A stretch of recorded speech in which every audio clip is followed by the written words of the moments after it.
perfect leader, 174. Yes, John Kennedy, 174. I am QAnon King, 174. Yes, John Kennedy, 174. Welcome to the QH, 174. When you know 174, give it up to God, 174. A new world view, 174. The new JFK world, 174. Michael Prance, 174. When you know 174, trust the plan, 174.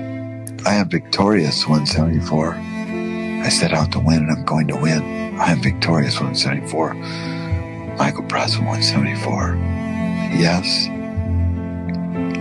I am coming home, 174.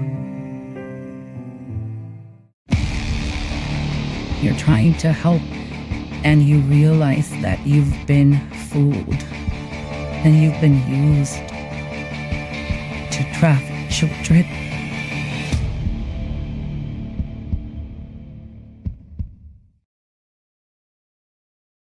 President Trump is promising to make companies pay for data center energy costs with his ratepayer protection pledge. The White House says this is about protecting Americans' wallets when it comes to data centers. The president said nearly 200 stakeholders have signed the pledge, from utility companies to developers and 23 governors. Google and Amazon already signed the pledge. So did Indiana Michigan Power.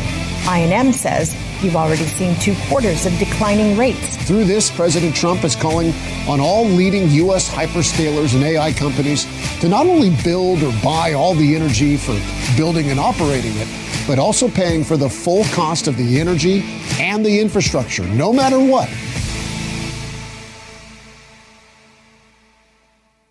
We go to George Washington.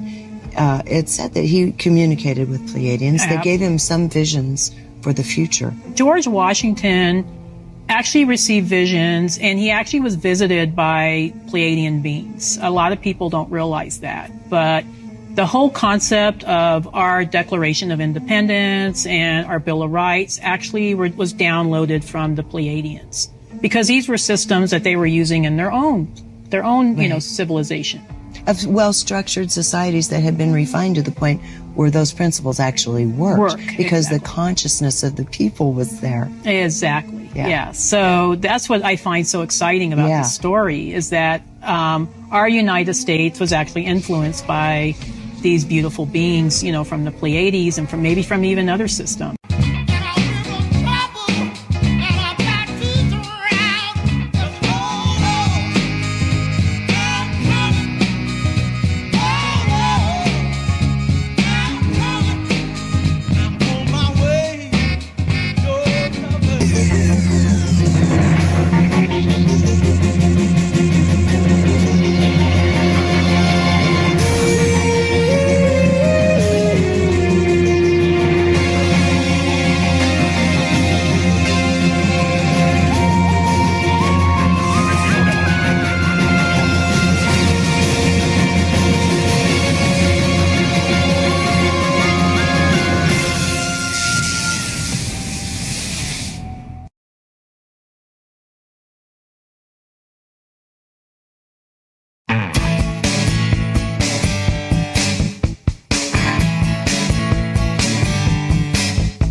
You don't have to be strong always.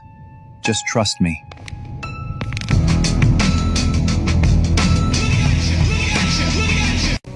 You look hungry. Real food can fix that.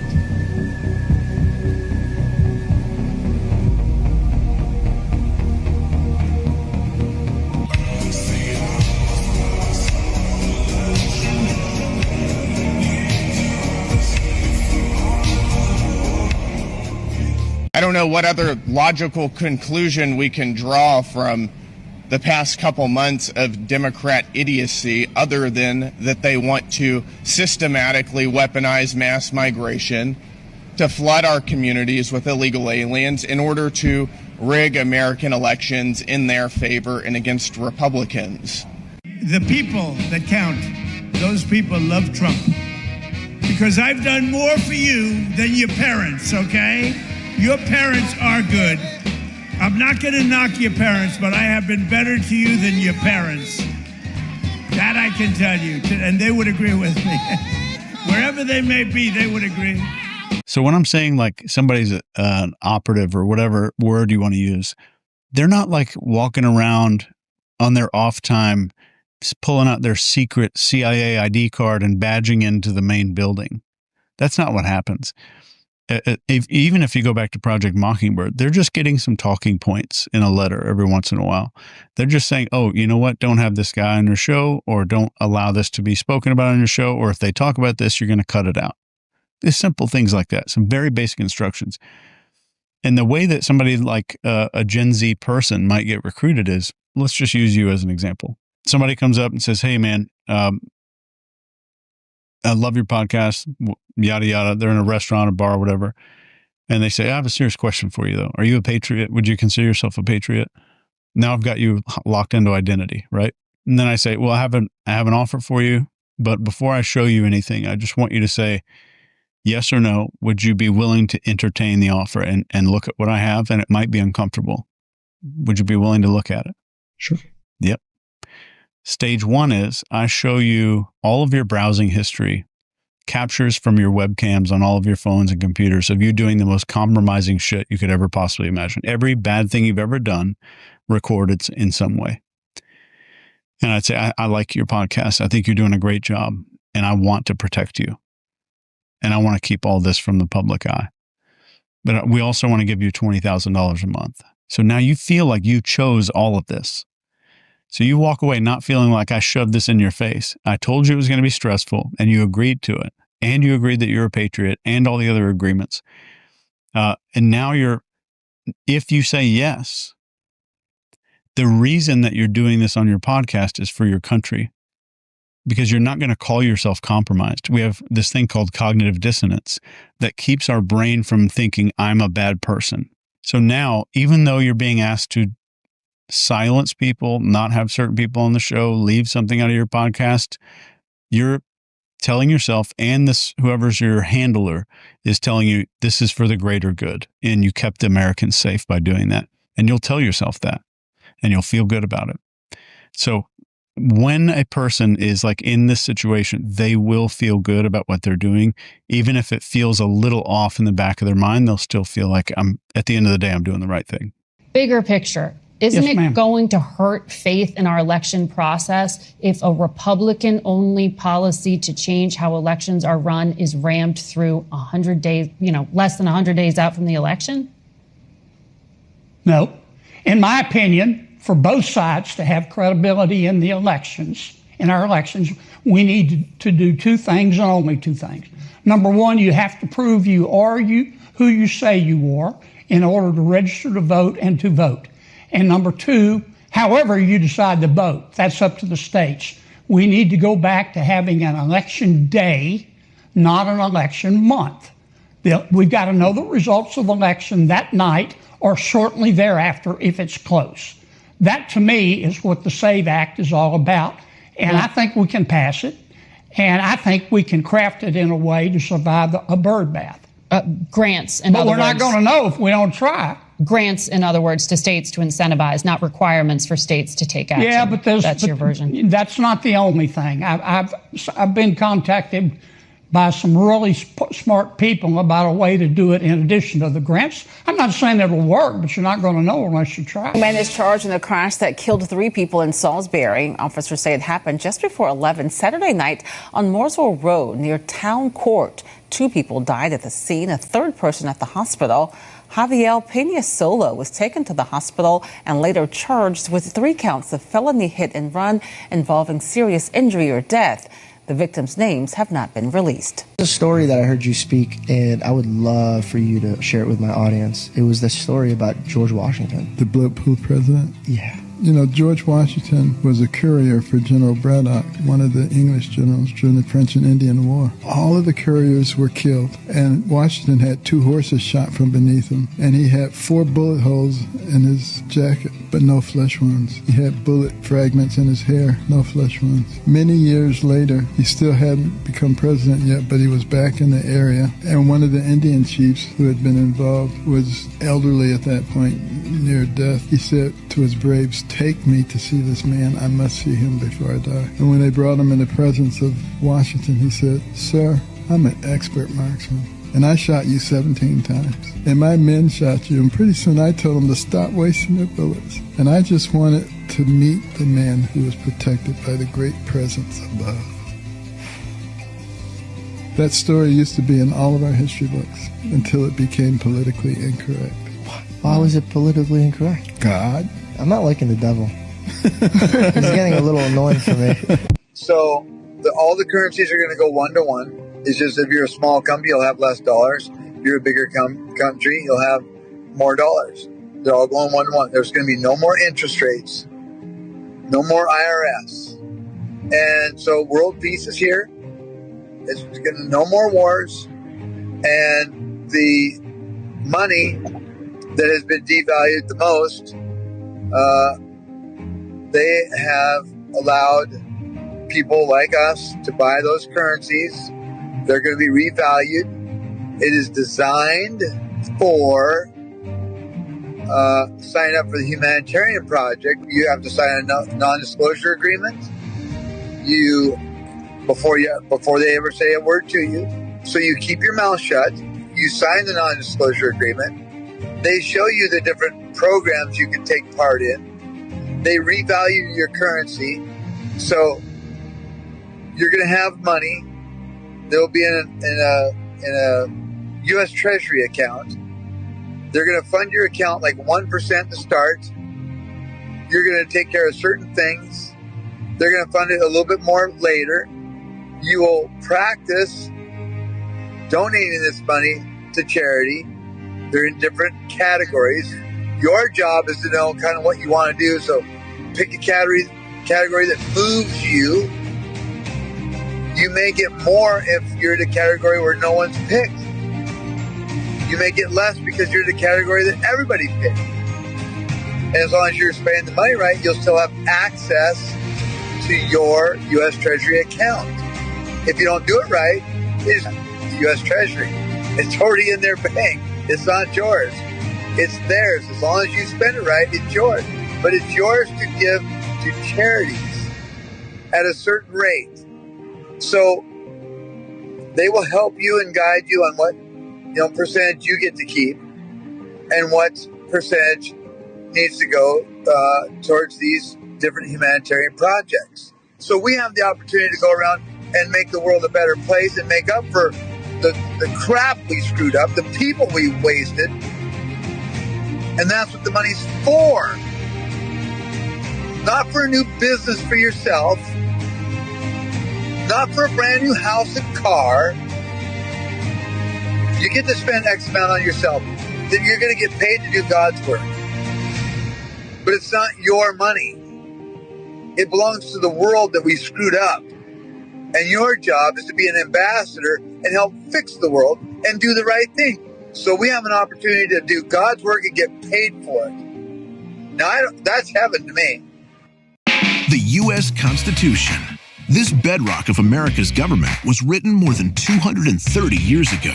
And while many authors contributed, much of the document can actually be credited to just one future president. The nation's first attempt at a framework came with the Articles of Confederation. But this form of government was too weak to enforce its own laws.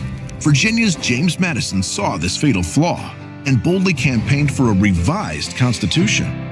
In Philadelphia, Madison proposed his Virginia Plan, splitting the government into 3 branches: the legislative, executive, and judicial. He also outlined a bicameral legislature, 2 houses of Congress, one of which would change in size based on the population of U.S. states. These ideas would form the foundation of the government Americans still enjoy today, thanks in part to a founding father who wanted to form a more perfect union.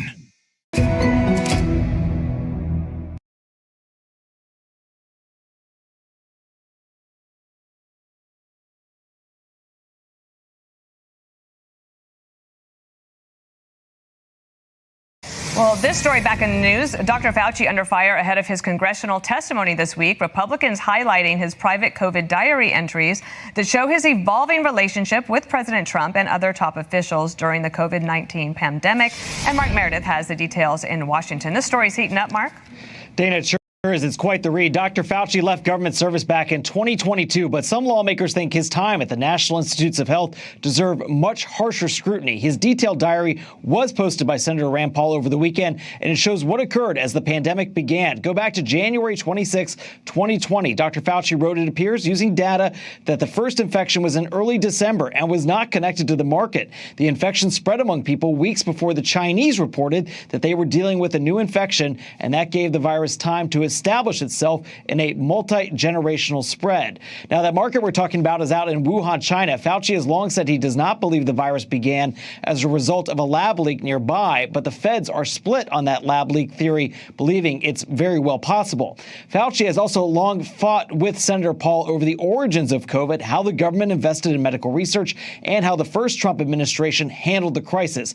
In the diary, Fauci spent a lot of time marveling at his media attention. He wrote, "For better or worse, I'm becoming an international celebrity. Calls from all over the world." In a later entry, he goes, "Petitions to vote me sexiest man alive. Major stories about my basketball career at Regis." One person who Fauci talked a lot about and tangled with was President Trump.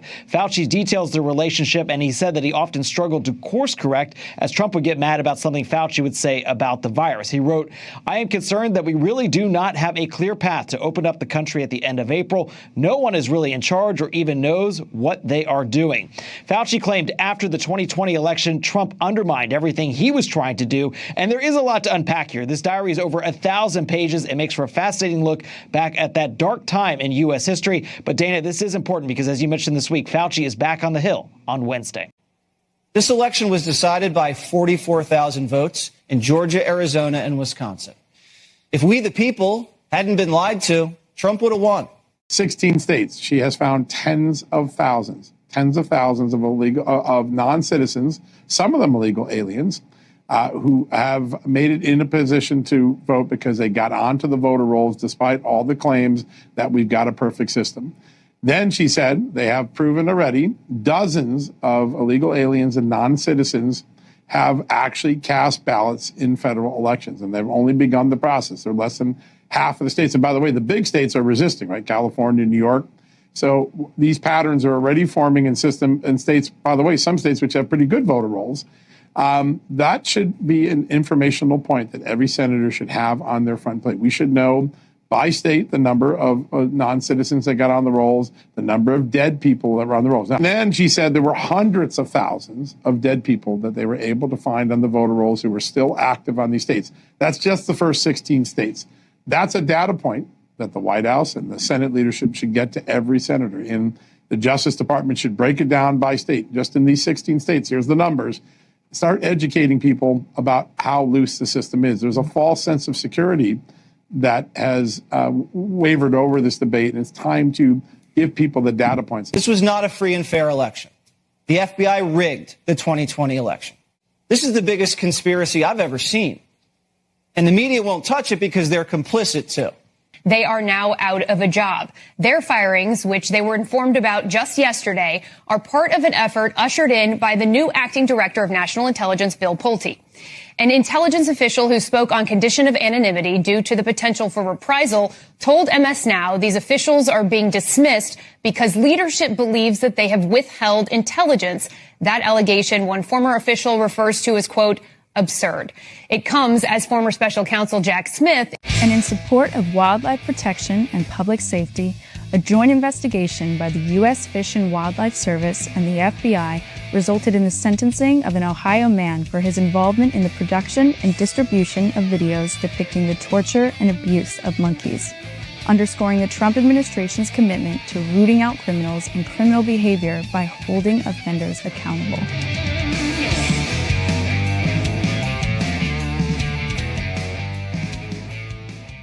Department of Labor plays a significant role in making sure that there's no fraud, because all fraud is a theft on taxpayer dollars. And what we saw in the unemployment system during COVID time, $135 billion was stolen, gone. Stolen by crime, stolen by foreign actors. Social Security numbers were being stolen. Millions of dollars were going out to people in jail, to dead people. Somebody who was born in the year 2154 successfully applied for unemployment insurance and was able to get it. So countless stories of like that hurts the American workers who actually need that money. So under the vice president's leadership on the task force, we have the license now to finally stop this. And go after states that are not complying. They kill all the birds, they kill all the eagles. You know, if you shoot an eagle, you go to jail for 2 years. If you kill an eagle with a windmill, you don't go to jail, and they have hundreds of them laying on the ground. You know, it's terrible. This is the busiest airspace in the world right now in central Wisconsin. I'm here with Elizabeth. We call it the pit boss. All air traffic controllers at Oshkosh wear pink, right? We're right down next to the runway, so we want to wear the pink so that they can see us. They know who we are. We bring about 91 people, so we have 16 teams of 4. This is the Super Bowl for us. You see F-35s, F-16s, Cessnas, Cirruses, Cherokees. It's amazing. Biggest, best in all the world right here in Wisconsin.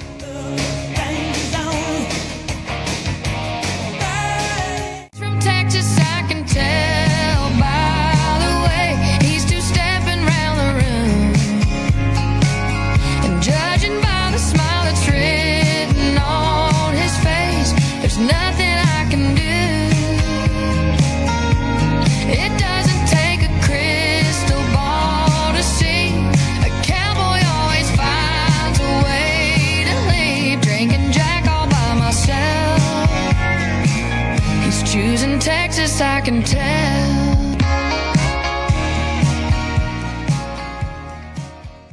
Well, John Thune, my message is, who owns you? Who owns you? Because you're not doing anything for the United States. What do you think? I mean, obviously, Who Wants to Save America Act. This is a trick question, by the way. Everyone. Okay. Here's the thing. It's something like 82% of Republicans and 75% of Democrats. You know, yes, I was a Democrat for decades because I grew up in New England. Was kind of a Kennedy Democrat. We knew the Kennedys had their flaws, but John Kennedy, Bobby Kennedy, they really believed in, a genuine great society. They believed in overturning all these horrible the Jim Crow laws, and they did a lot for America in a good way. And then, of course, people took the Great Society and turned it into a grift, because they're always going to do that. They're always going to end up, well, how can we make money on it? I mean, people never talk about this because people just don't understand it, so politicians don't talk about it. The fact that we have a $38 trillion deficit is going to end up being one of the most catastrophic engines of destruction of this country eventually.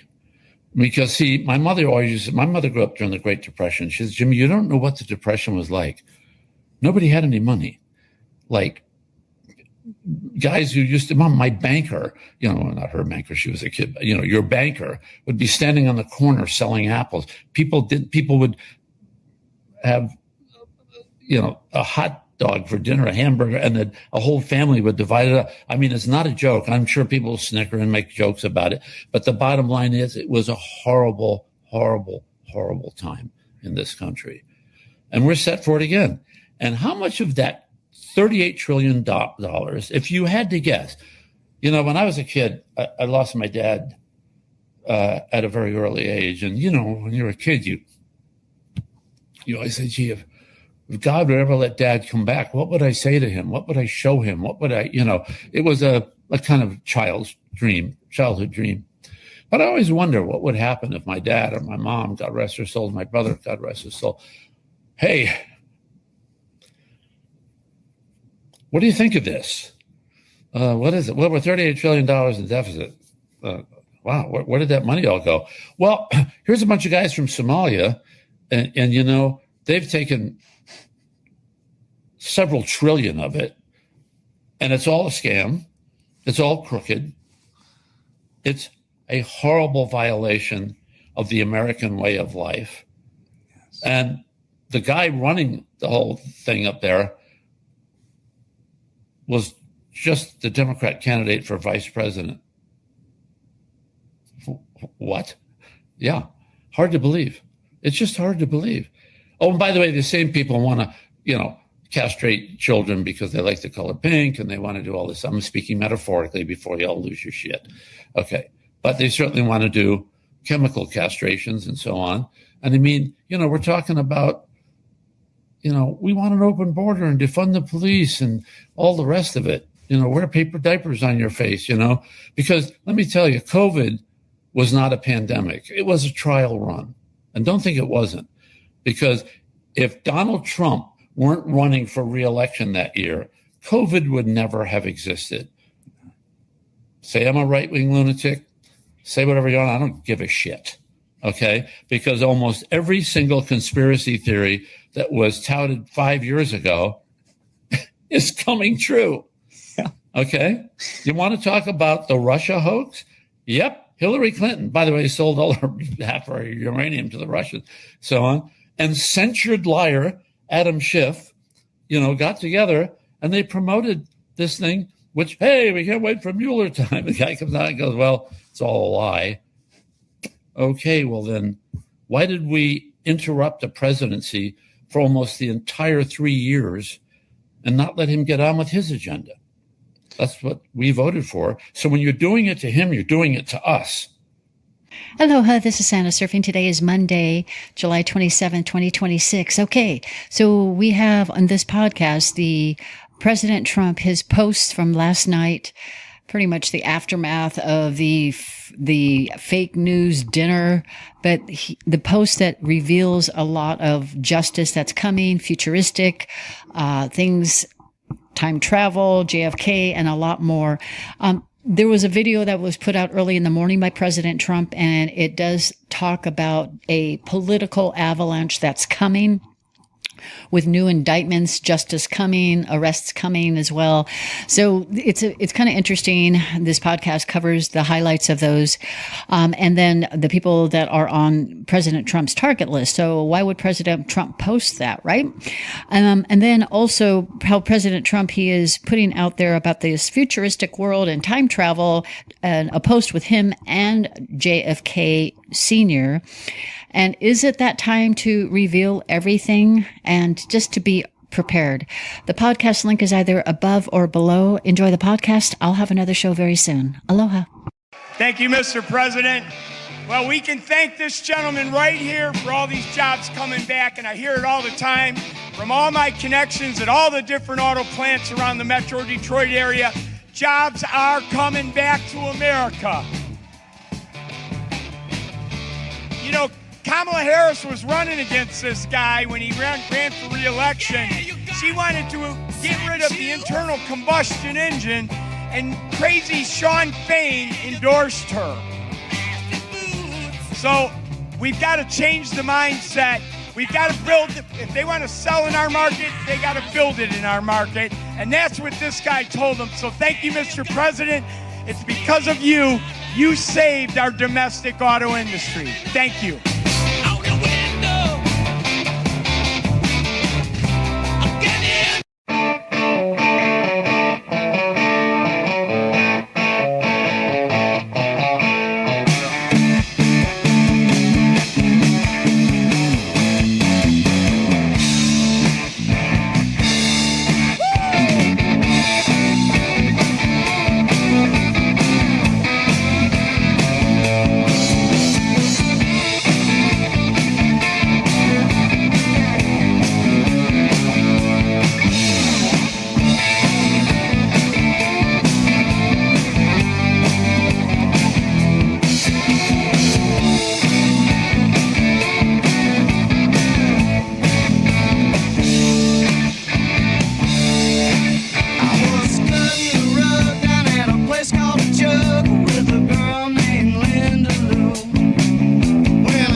All the bullshit stops America 300. It's on Leisman Link in 1963. So all the bullshit you're talking about, it's all going to go away.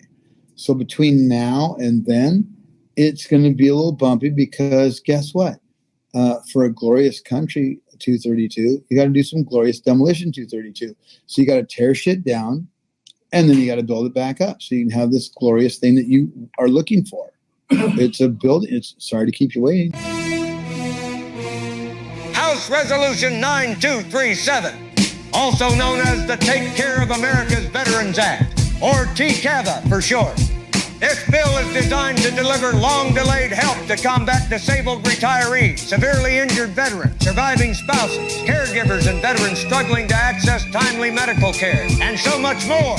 House Speaker Mike Johnson said, and I quote, "It's our duty to support the men and women who put their lives on the line for our freedom," end quote. House Majority Leader Steve Scalise said, House Republicans were proud to pass legislation delivering long overdue support for the men and women who served our country. An official release from the White House clearly stated President Trump is committed to delivering results for veterans, cutting red tape and making the VA work better for those who have sacrificed so much for our country. Let's see what the 12th United States Secretary of Veterans Affairs has to say about it.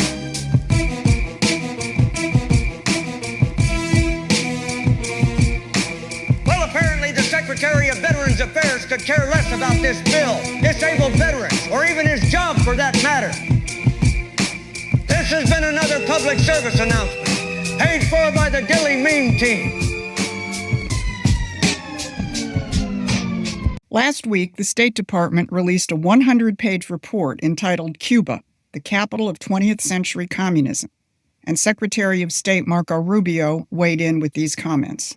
For more than 6 decades, the Cuban regime has been the leading sponsor of radical leftism and third worldism in the United States. The State Department is exposing the full history of Cuban espionage and subversion in our country. Now, the media and the blogosphere looked at the title and they filed it under a Cold War rerun. They missed the real story. The report comes on the heels of a State Department ministerial meeting on terrorism. Trump administration officials made clear this is a present danger to the United States and to civilization itself. Secretary Bessent put it this way. Societies are rarely subverted from afar until they have first been weakened from within. So as it tears at the social fabric that allows our societies to function, left-wing terrorism is the visible manifestation of a much broader and more insidious effort to undermine the philosophies that built Western civilization and sustain all we hold dear. The threat is real. Democratic Socialist candidates are winning primaries, and the networks connected to Cuba in international terrorist movements are not imaginary. But here's the question. How do you actually defeat it? I'm Susan Kokinda, and I've tracked this fight for decades. So if you want to stay in touch, hit those like, share, and subscribe buttons and help us expand our reach. Prime Minister Netanyahu opposes sending F-35s to Turkey. Are you going to tell him? Look, Turkey's been a great ally for me. You know, I think he's done a very good job. Did a good job with Syria. He's a friend of mine, and nobody tells me what we should be selling and not. Turkey's been a tremendous ally for me. It was up to Turkey. Turkey's not a big fan of Israel. You know that, right? And not a big fan of Bibi. But they've been great for me. Turkey has been great. Very powerful country, by the way. Tremendous military. Very big military. Very powerful military. Has a lot of great equipment. We've pretty much destroyed their military. They want to meet, and we're meeting. We'll see what happens. There's a chance we can make a deal. Without what we did, they wouldn't even be talking to us. They requested a meeting through their surrogates and directly. And we're meeting, and, you know, good things can happen, I guess. Oil dropped very big today. Stock markets, as of about an hour ago, was like through the roof. But no, they requested a meeting. They would not have requested the meeting if we were doing poorly. The only reason they want to meet is because we've been hitting them very hard. Are you concerned about depleted stockpiles if there is a broadening conflict in Iran? We have plenty. We have a lot of ammunition, different types. You know, Biden gave a lot to Ukraine, and so we're building that up. But we have a lot. We have a lot of the mid-level stuff too. I mean, more than we could ever use, no matter what. But we have a lot. I'd like to have more, to be honest. but so much was given to Ukraine by Biden. When I left, the cupboards were full. When I came here with Obama, he didn't buy ammunition. We had very little. And I got it built. Now, as soon as I left, they gave a lot of it to Ukraine. I mean, numbers that nobody's ever seen before. So we're building it very rapidly. Plants are being built. And, a lot of equipment's being built. The Patriots in particular are being built. The THAAD system is going up. We have a lot. Every one of our contractors is building 4 to 5 plants right now. And we're in very good shape. But for some of the more sophisticated stuff, we'd certainly like to have more. Biden gave a lot of it away. Today, I am proud to announce a collection of essential staples that will be predictably 30% cheaper at all 5 of our city-run grocery stores.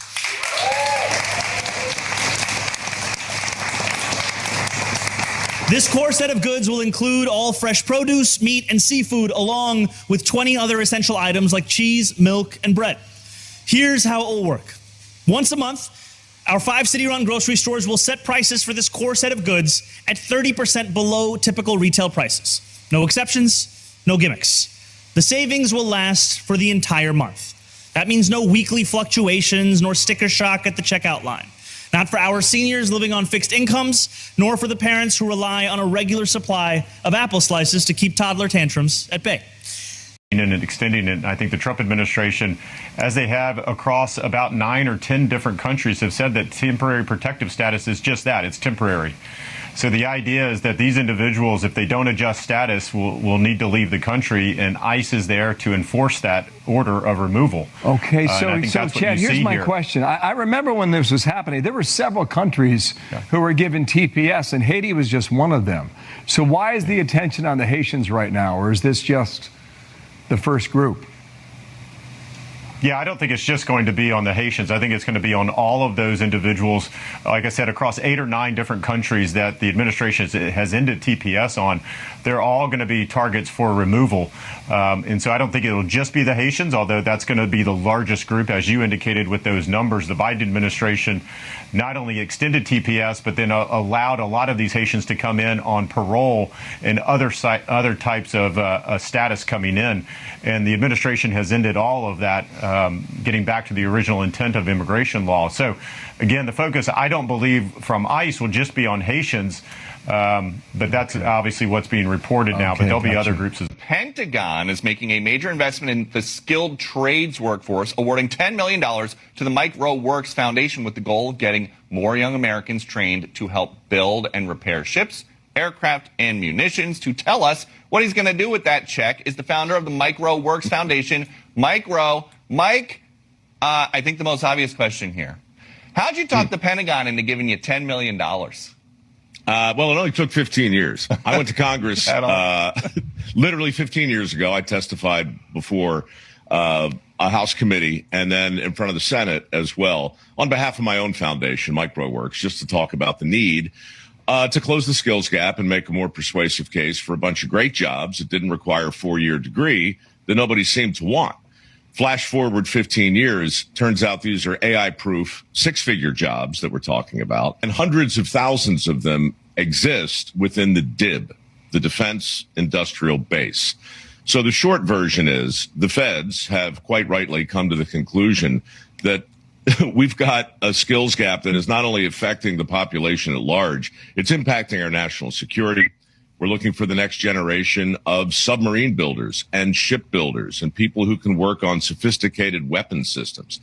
They gave me the money to help train them, but they're also investing hundreds of millions of dollars into this effort. This is a flock camera, one of about 100,000 installed across the United States to watch over you and keep you safe. But there are criminals among us who believe that these violate their privacy and human rights. These hooligans are going out and purchasing battery-operated reciprocating saws like this one and 6-inch Diablo Steel Demon blades, knowing it's more efficient and quieter than angle grinders. They go out dressed in non-identifying disposable clothing, including work gloves and full face coverage so as to not display the color of their skin, their eyes, their hair color, or their tattoos. Of course, these people are are careful, so they make purchases in cash and keep no receipts. In preparation of their illicit activities, these vile individuals use dflock.org to pick a target and plan a route that avoids camera detection. With all phones, smartwatches, and geolocating devices left at home, these villains know if they're not caught in the act, they'll get away scot-free. I've set up a demonstration on my private property to show you just how efficient the lunatics have become. With their saw wrapped in a trash bag, they approach from behind the camera's line of sight and tear right through this black aluminum alloy post.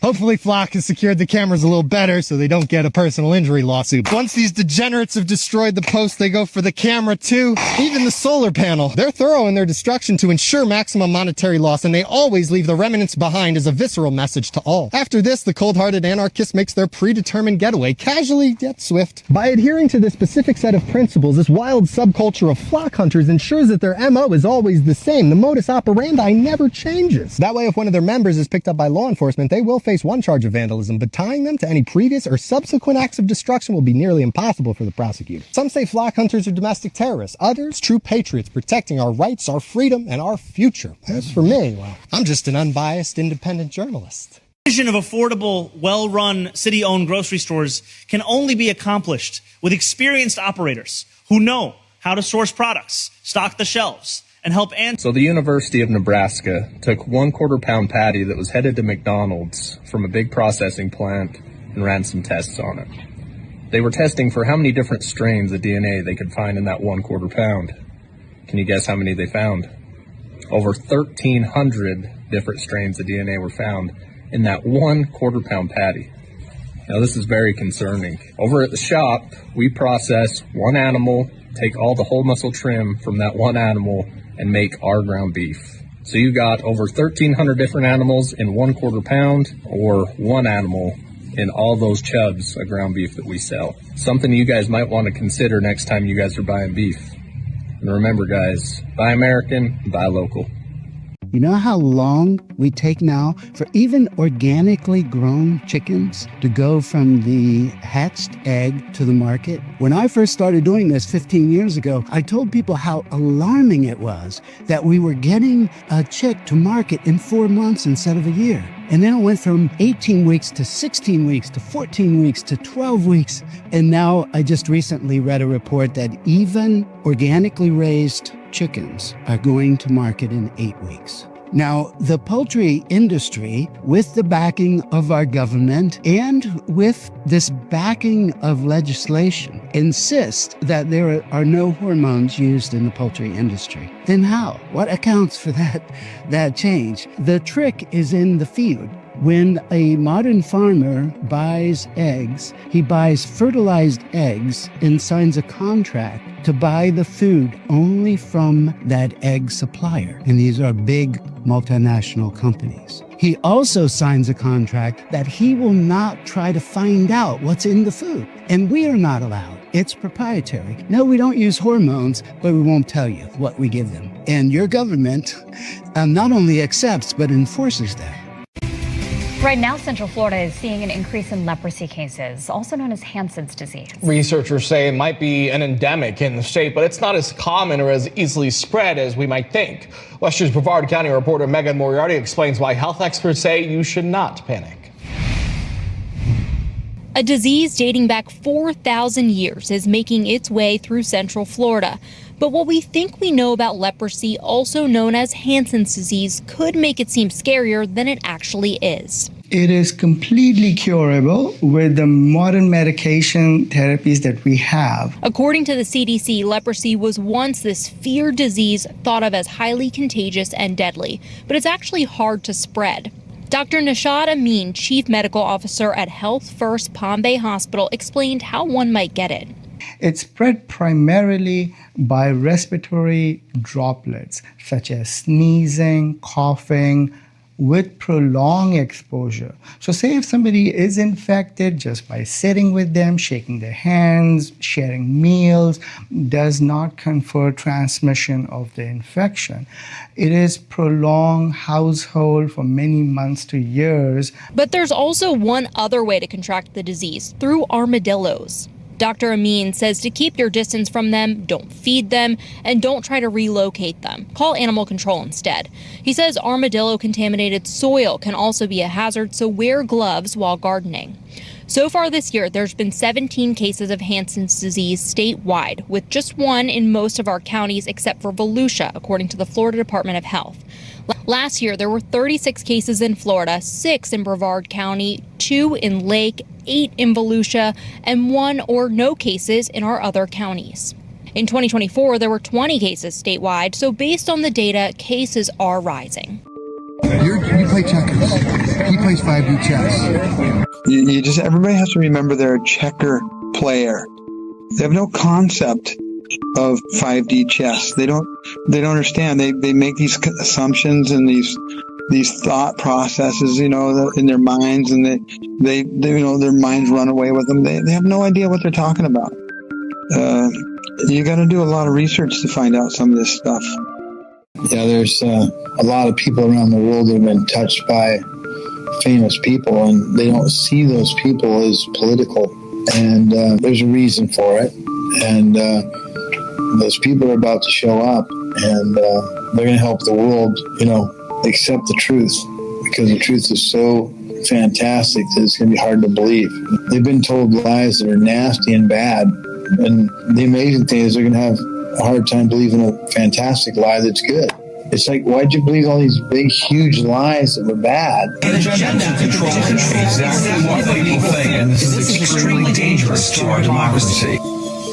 And then this good lie, this good story that's coming that's not a lie, that's the truth, you have a hard problem with, because you're so conditioned to negative news and bad things that you don't even know how good it can be. It can be so unbelievable. It's going to be mind-shattering, basically. They're going to have meltdowns for periods of time where they just can't communicate. I don't mean like stupid, just so overwhelmed with joy that they really won't be able to speak. Some people are going to perform again, and some people, aren't. And so it depends, because some people are pretty old that are coming, but they're going to help the older crowd. And then some of them are really young, haven't been gone that long, and there's a lot of people that are different ages that can identify with some of these people. It's just really going to be a beautiful thing. I can't wait to see the looks on people's faces and experience, their joy when they realize the truth on so many levels. It's going to be, a ladder of truth. They're just going to keep climbing and climbing and climbing up that ladder of truth until they get to the top. It's going to be very remarkable, unbelievable, really.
Diana left with her kids, when you think she died. So the Prince William and Prince Harry you see on TV, they're dead.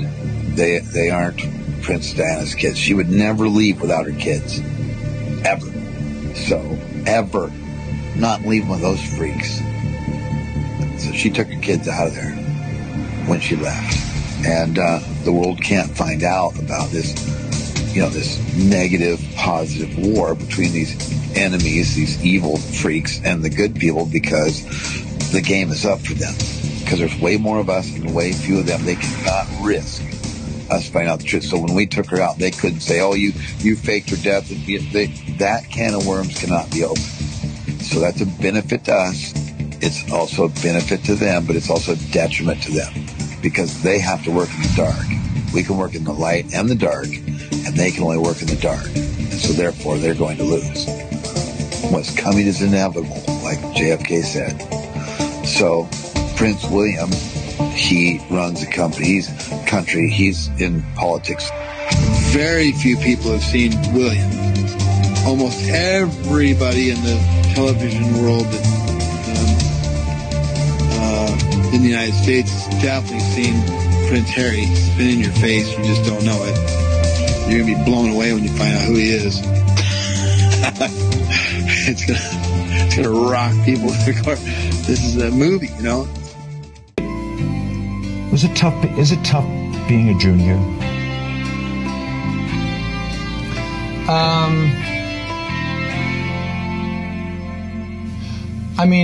Sure.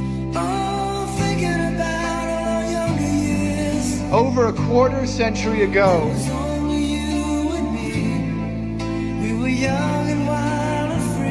my father stood before you. Nothing can take you away from me.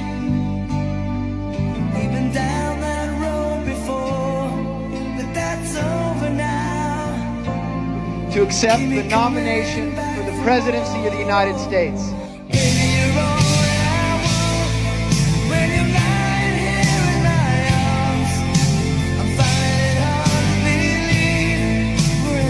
It's not so bad. You think it Secretary Kennedy, people want to know, why do you wear jeans when you work out? Well, originally it was for convenience. My life is really on the go. I hike every morning with my dogs, and then I would usually go straight to the gym. So it was a time saver. I didn't know it was going to upset people so much. Now I'm in too deep, and it's just part of my brand, so I guess I'll continue.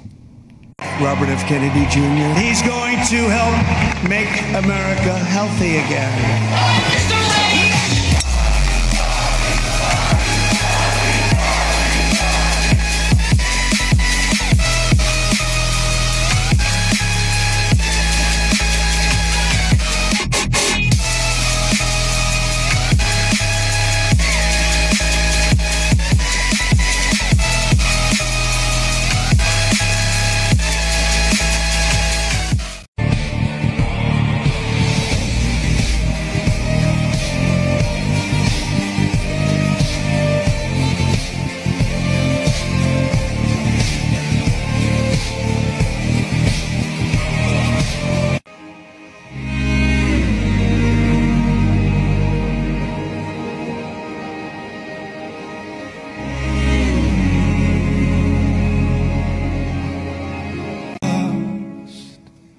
I am lost.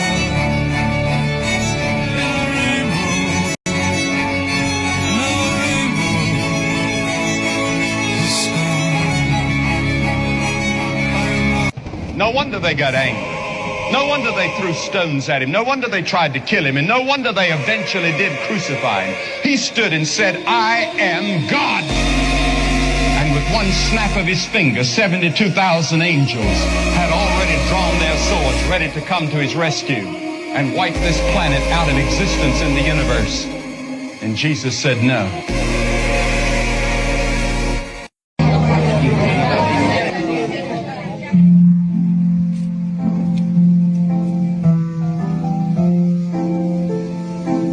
It was workers like you who built this country And now it's the men and women like you who are making it bigger, better, richer, and stronger than ever before. We are doing unbelievably well as a country. We're building more auto factories and more plants than at any time in the history of our country.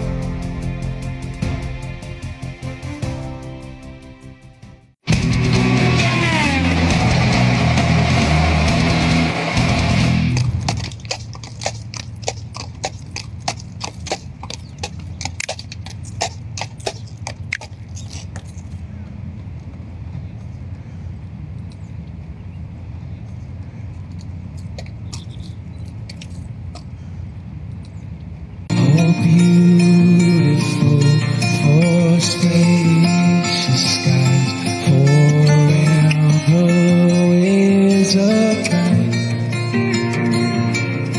for purple mountain majesty above the fruits of rain.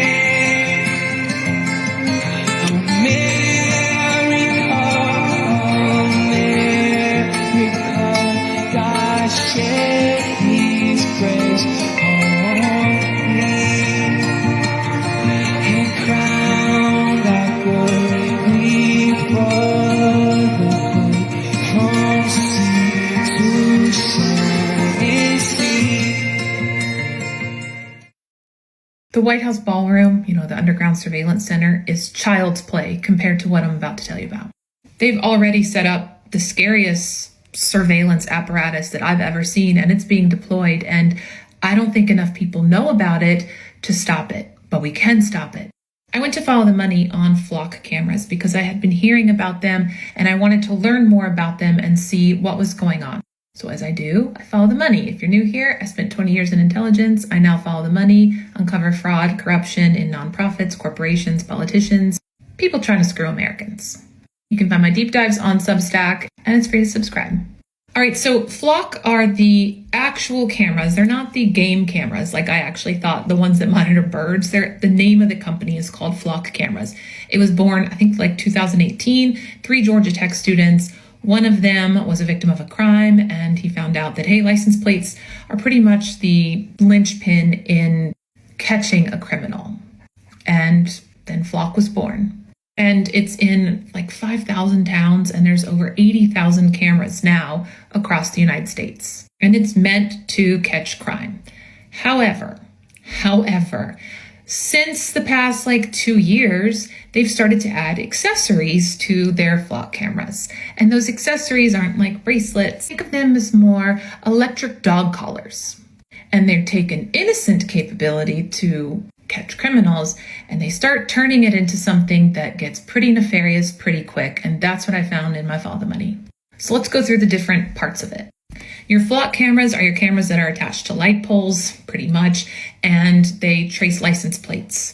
But they've gotten an AI capability since, and they can also tell just by dents on your car or scratches or bumper stickers, which, by the way, don't ever have bumper stickers on your car, please. Just personal security things. But they'll trace the car via that now, not just license plates. Okay, great. You're going to catch criminals. Great. Well, then Flock was like, well, I'm going to buy a drone company. And now what happens is it can hear someone scream, or a camera says you need to deploy, there's a crime, and it automatically deploys a drone that can surveil the car or whatever it's chasing 2,000 feet up in the air. Well, now let's talk about its other dog collar apparatus called Nova. Nova is an accessory that goes onto the Flock camera, but it tracks you as a person. It turns your license plate into everything about you. So you're driving along, and the Flock camera that has this Nova apparatus on it, well, all of a sudden, it's like not only does this car and this license plate belong to this person, but this person is married to this person and has these kids and lives in this place, and here's their phone number. Everything about you, your pattern of life, everything. An investigation just a year or two ago found that Nova didn't just pull from open source or legal data sets. It pulled from the dark web as well, which includes your social security number, your bank information, your email that was leaked, your password that was leaked. So now they have all of that and can do whatever they want, technically. And you're like, they would never do that. Well, a cop in Texas was found searching Flock database for had an abortion, woman. And when he didn't like the results, when it turned 1,800 results, he's excited to expand it into different states where abortions were legal, by the way. So now he has access to all the Flock cameras. That should scare the out of you. But it gets better. As I do when I follow the money, I start to put together a puzzle, right? It's an analytical puzzle. It's how is everything connected? And when I started looking at these surveillance companies, and I was like, well, Flock's getting a little weird. Who's their investor? Because it's starting to look nefarious. Well, their investor, Andreas Horowitz, one of the first investors, the biggest investors in Flock cameras. Well, I've heard that name before because I've done a lot of research on Ehud Barak, J.E.'s best friend who lived in his place. Ehud Barak was also the prime minister of the blue and white country and probably the most decorated military intelligence person that they've ever had. Well, he created 3 companies, and I recognized Andre Horowitz because he invested in Toka.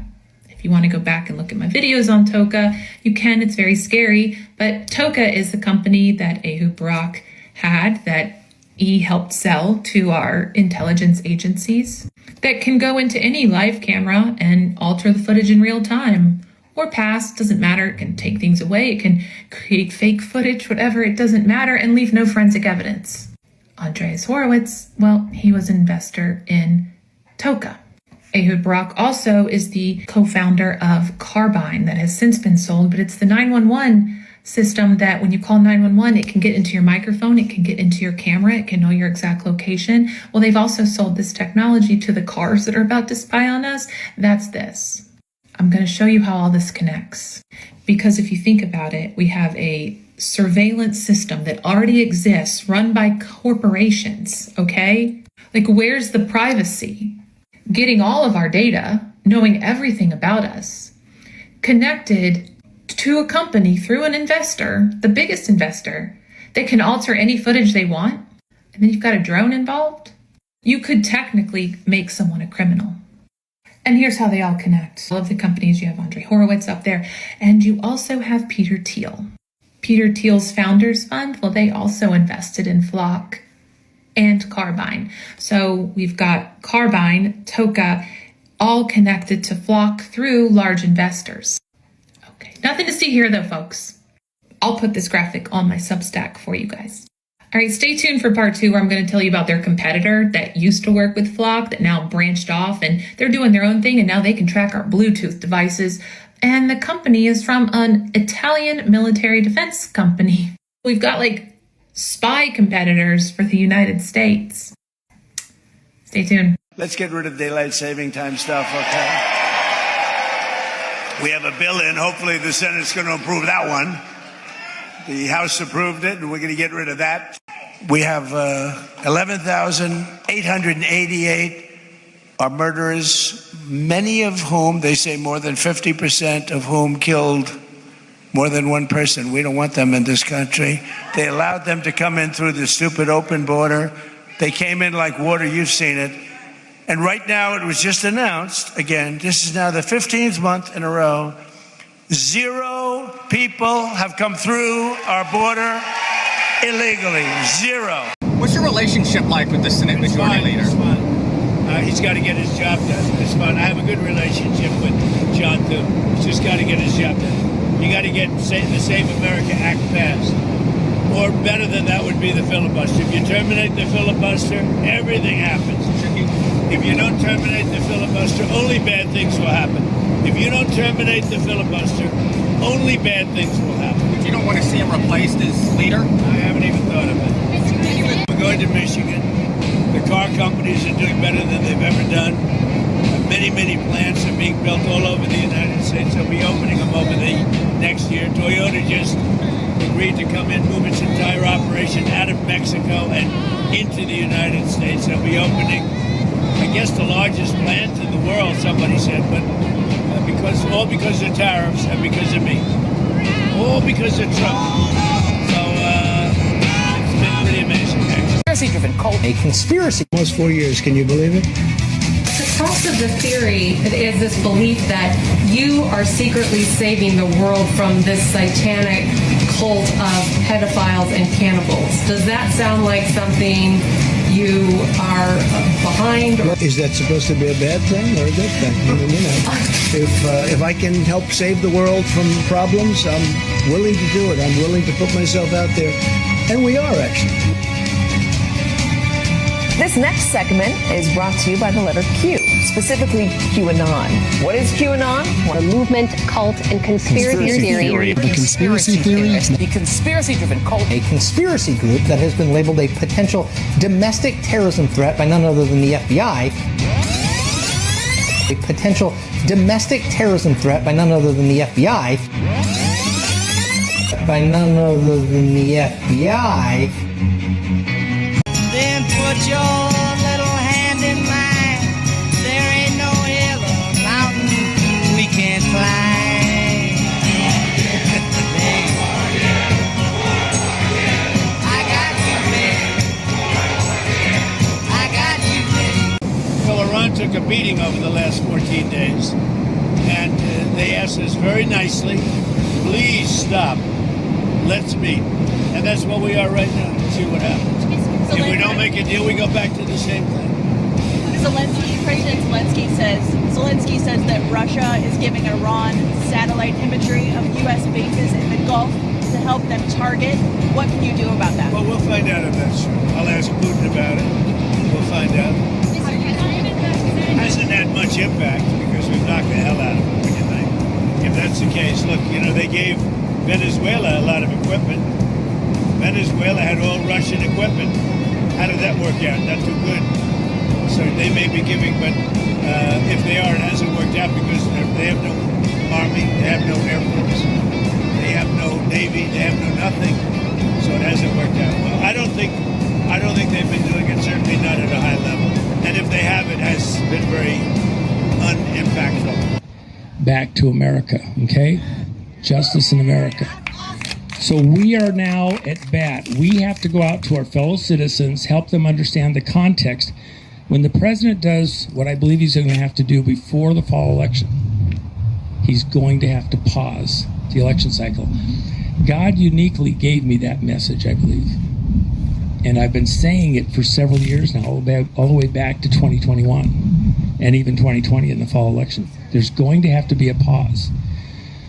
Name anybody else that's actually said that, okay?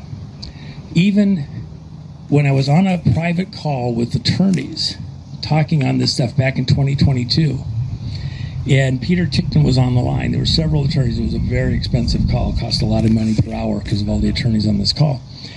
And I'm in another attorney's office, and I came on, this was like a 4-hour call, and I'm like 3 hours into it. And I said, before it's over, the president's going to have to pause the election. He'll have to do it as commander-in-chief because we can't allow the frauds to go forward. And my friend, I'm in there on the call because I'm paying for part of it. He hits the freaking mute button. What are you saying? These are serious people. You can't talk that kind of crap on a call like this. These people don't get that stuff. I get it with you, but you can't talk that way in this kind of an audience. Oh my gosh, what are you thinking? This is so embarrassing. He unmutes the call. 10 seconds. 20 seconds. 40 seconds. The silence is deafening. Nobody comes on. You're in a power call like this and nobody is saying a word. It's just like I farted right there in public, a big one, okay? My friend's looking at me. He's just like, oh my gosh, this call is over. I can't believe it. Oh. Peter Tickton breaks the silence. And he says, it probably would shock most of the people on this call to hear me say this, but I believe Juan is absolutely correct. We cannot go forward with these fraudulent elections, and it's going to have to be stopped, and the president's going to have to pause it. Now there's another silence. Nobody's speaking again. It's a long silence. Because they were just trying to absorb what had just been said, and then Peter Tickton agrees. Now it's Peter Tickton and me against the rest of them. That's you guys.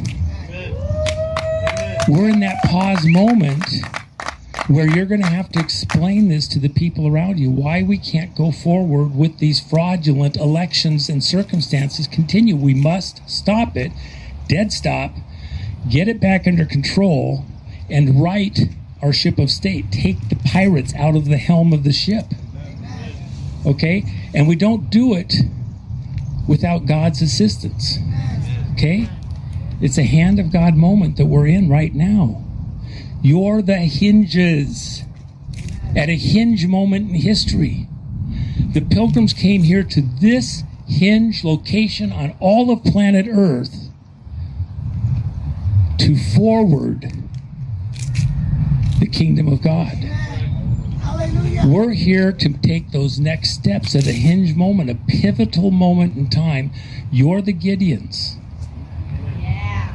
The Pilgrims were Gideons in a holy war to bring the planet aright, to take it back from pirates who were stealing their lives, enslaving their generations to come. We're not going to let generations to come be enslaved. This monument was put here for our benefit as a touchstone. So Over the course of your life, you will find that things are not always fair. You will find that things happen to you that you do not deserve and that are not always warranted. But you have to put your head down and fight. You can't quit. And I've seen people quitting. And if they would have held out longer, they would have been successful. I've seen it so much. Never, ever, ever give up. Things will work out just fine. As long as you have pride in your beliefs, courage in your convictions, and faith in your God, then you will not fail. Years from now, some may look back and ask themselves whether they've made the right choice, whether they've made the most of the opportunities they've been given. I'm standing here looking at the next generation of American leaders, champions for Christ. What imprint will you leave in the sands of history? What will future Americans say we did in our brief time right here on Earth? Did we take risks? Did we dare to defy expectations? Did we challenge accepted wisdom and take on established systems? Or did we just go along with convention, swim downstream so easily with the current, and just give in because it was the easy way, it was the traditional way, or it was the accepted way? Adversity makes you stronger. Don't give in, don't back down, and never stop doing what you know is right. Nothing worth doing ever came easy. And the more righteous your fight, the more opposition that you will face. Never, ever quit. You never quit. If I give you one message to hold in your hearts today, it's this: never, ever give up. There'll be times in your life you'll want to quit, you'll want to go home. The more people tell you it's not possible, that it can't be done, the more you should be absolutely determined to prove them wrong. Treat the word impossible as nothing more than motivation. Because it's the outsiders who change the world and who make a real and lasting difference. The more that a broken system tells you that you're wrong, the more certain you should be that you must keep pushing ahead. You must keep pushing forward. And always have the courage to be yourself. You can't let them get you down. You can't let the critics and the naysayers get in the way of your dreams. We are one movement, one people, one family, and one glorious nation under God. America will soon be thriving like never before because the best is yet to come.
God bless you, Patriots. Welcome to Patriot News Broadcasting. Good evening. It's time, yes. Oh, there's been all kinds of interesting stuff going around today. Stuff starting to move into a whole different realm of interesting, I think. Maybe weird. I don't know. Do you have a line, is there like a draw the line point for you guys where they start talking about something and you're like, oh, not going there? Kind of like the flat earth round earth subject, but this is more like aliens and time travel. I have a feeling with the chaos that's coming, we're going to have a lot of things suddenly dumped on us, like 9/11 stuff, Benghazi stuff, Clinton Foundation stuff, a lot of stuff. I think there's a lot of stuff coming at once. But, we'll look at what I pulled up today and we'll see what else is going around. Lindsey Graham had to release a photo proving that he was alive. This is the photo. No, that's not it, is it? It looks like it. Oh, it's pretty close, I guess. Which one's the turtle? I don't even know where to begin. Is he alive, though? Isn't there like a point where it's just like... Didn't we learn this with Joe Biden, the fake Joe Biden? Maybe not. This is where I think things will get interesting, chaotic. Trump posts 3 memes using the word Guardian and posts a movie poster of him saving the country in a time travel epic. In between, he posted Panic in DC. Anybody remember the Q drop with 3 movies playing at the same time? FISA Gate, Panic in DC, and Guardians of the Pedophiles. Now playing Panic in DC, yada, yada, yada. All 3 movies playing simultaneously. Do you find it interesting that everything discussed in the past is somehow making news as of late? Is he telling us that the 3rd movie is about to begin? Or are they just all going at once? Are the big political figures connected to child trafficking about to be exposed publicly? Is declassified evidence about to drop on the pedophiles in our government, Clinton's Obama shift, etc.? I mean, they did mention that laptop. Anonymous. I don't think what Trump is posting is random. Are all 3 movies about to be playing at the same time? I think that's more likely. I think it's going to be a truckload of stuff all at once. Going back to the George Washington post, I think there was a video in the intro talking about him having this connection with aliens, Pleiadians.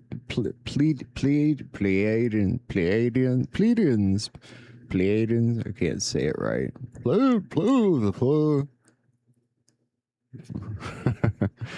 George Washington was shot at many times, remained unharmed.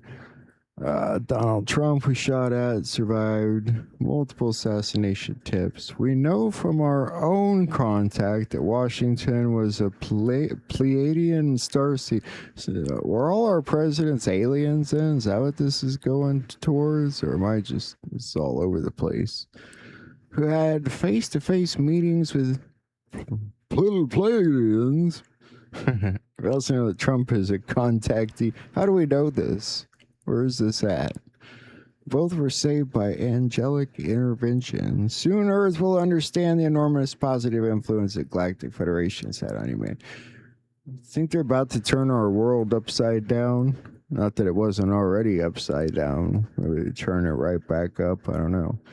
Slavery is evil and unfortunately existed worldwide. Maybe we're not at the top of the food chain. I don't know. You could go all kinds of places with that. But I wanted to read this post somebody put up. We're going into this huge nuclear event standoff, this huge near world event that could annihilate Earth. I don't know about that. For people to experience that, but for this to go nuclear, it's not going to happen. This scare event is important for world military courts, for a lot of countries going into tribunals after the event. From powerful sources inside Japan and China, the military in Japan, China, and Russia are preparing for Russia to pull off a strike inside the United Kingdom. And Trump-U.S. military alliance are going to allow this strike because deep state military industrial complex systems inside UK, Germany, France, and other countries develop ballistic missiles and weapons being funneled in Ukraine. And Ukraine is killing Russian soldiers. I don't know about that. All this moving conflict, powerful storm odds are connected to the final kinetic war, the last war using missile and telecommunication systems that have been running wars the last 100 years. Highest levels of the alliance, Trump, Putin, Xi, Modi, and BS. Know the outcome, near-death event. I don't know.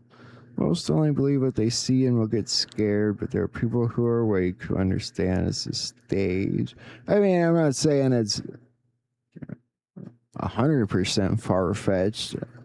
I don't think it's going to 100% go down like that, but FBI Patels in China testifying at military tribunals on organizations connected to shipping, banks, trafficking networks. Biggest world pandemic is trafficking. Trump is threatening to raise tariffs on 60 countries if they don't stop forced labor. What he's talking about is trafficking women and children connected to pedophile ops and darker operations inside trafficking adrenochrome. Trump is going after globalist ops that go back to Rome, the Vatican, the Jesuits. And they're going to expose everything. It's interesting. But it's kind of bland, kind of vague. President Trump's still having some fun posting. It was kind of a Simpson-style post. Hop in, best to mention yet. It's getting interesting. Or this. Still think that nothing is happening? It's kind of an odd picture.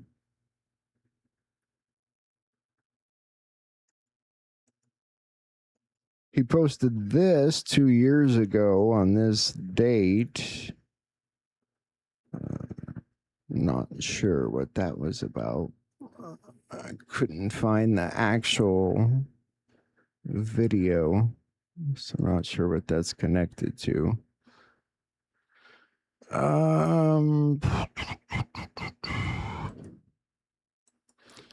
Nino posted this in the history of the Secret Service agency. They've never seen it like this until this week. Confirmed, we're seeing now something that we've never seen before. 10,000 threat cases against government officials so far this year. 40% increase from last year. As threats come out against Melania and Barron Trump, allegedly from Iran.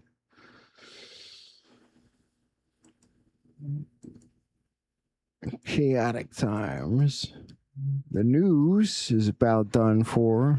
Former 60 Minutes correspondent Cecilia Vega reveals CBS executives pushed her to report events that never happened. Who would have thought? 60 Minutes going down. They're all going to go down, down, down.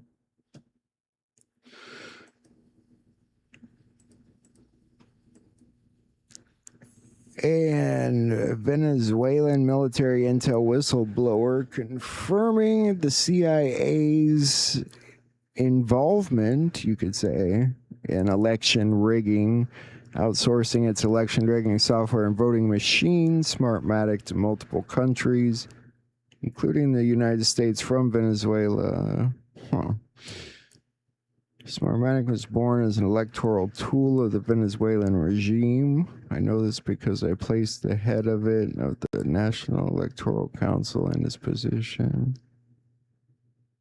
Smartmatic system can be altered. This is a fact. So I wonder where they got him at. That's one of the guys they've got in custody. Sure, they're all talking and saying some interesting things.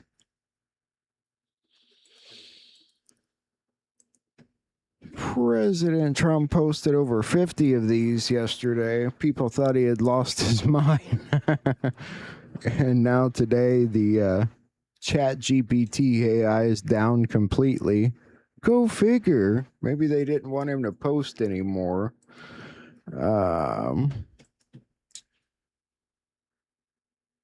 Trump just triple posted his meme. One of his time deltas 45 seconds apart, and that's the same series of drops we highlighted last night. Follow Huma, which just broke with Huma Abedin. What did Hillary Clinton instruct her to do?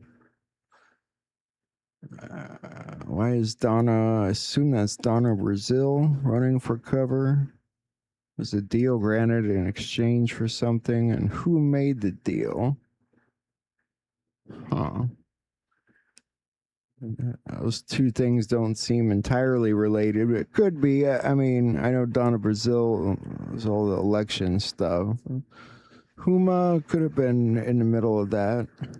Her husband's insurance file is supposed to be coming to the surface anytime.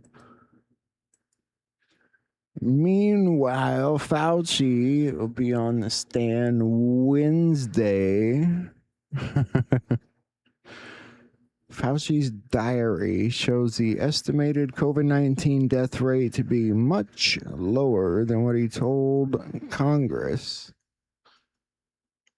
Go figure. He vastly over-exaggerated. That's a nice way of putting it. For everything he was in charge of. Why would he do that? Because they needed to create the narrative that COVID-19 was dangerous enough to declare an emergency and overhaul the entire election system with mass mail-in ballots. Fauci lied about how dangerous COVID was because it was part of their plot to implement mass mail-in ballots, steal the election, and overthrow Trump. Yeah. Andrew Tate's not enjoying prison. Go figure there. I'm really not familiar with these guys or what they did or what the deal is. It must not be too great if we are going to let them be extradited. I'm in special housing. My water faucet's broken. I'm not allowed bottles. They said this guy makes fun of poor people all the time, so now everybody's kind of laughing at him. And then people were like, you got the internet? You know, like most people in prison don't have the internet. And somebody's like, this feels kind of like a psyop. Maybe it is. I don't know.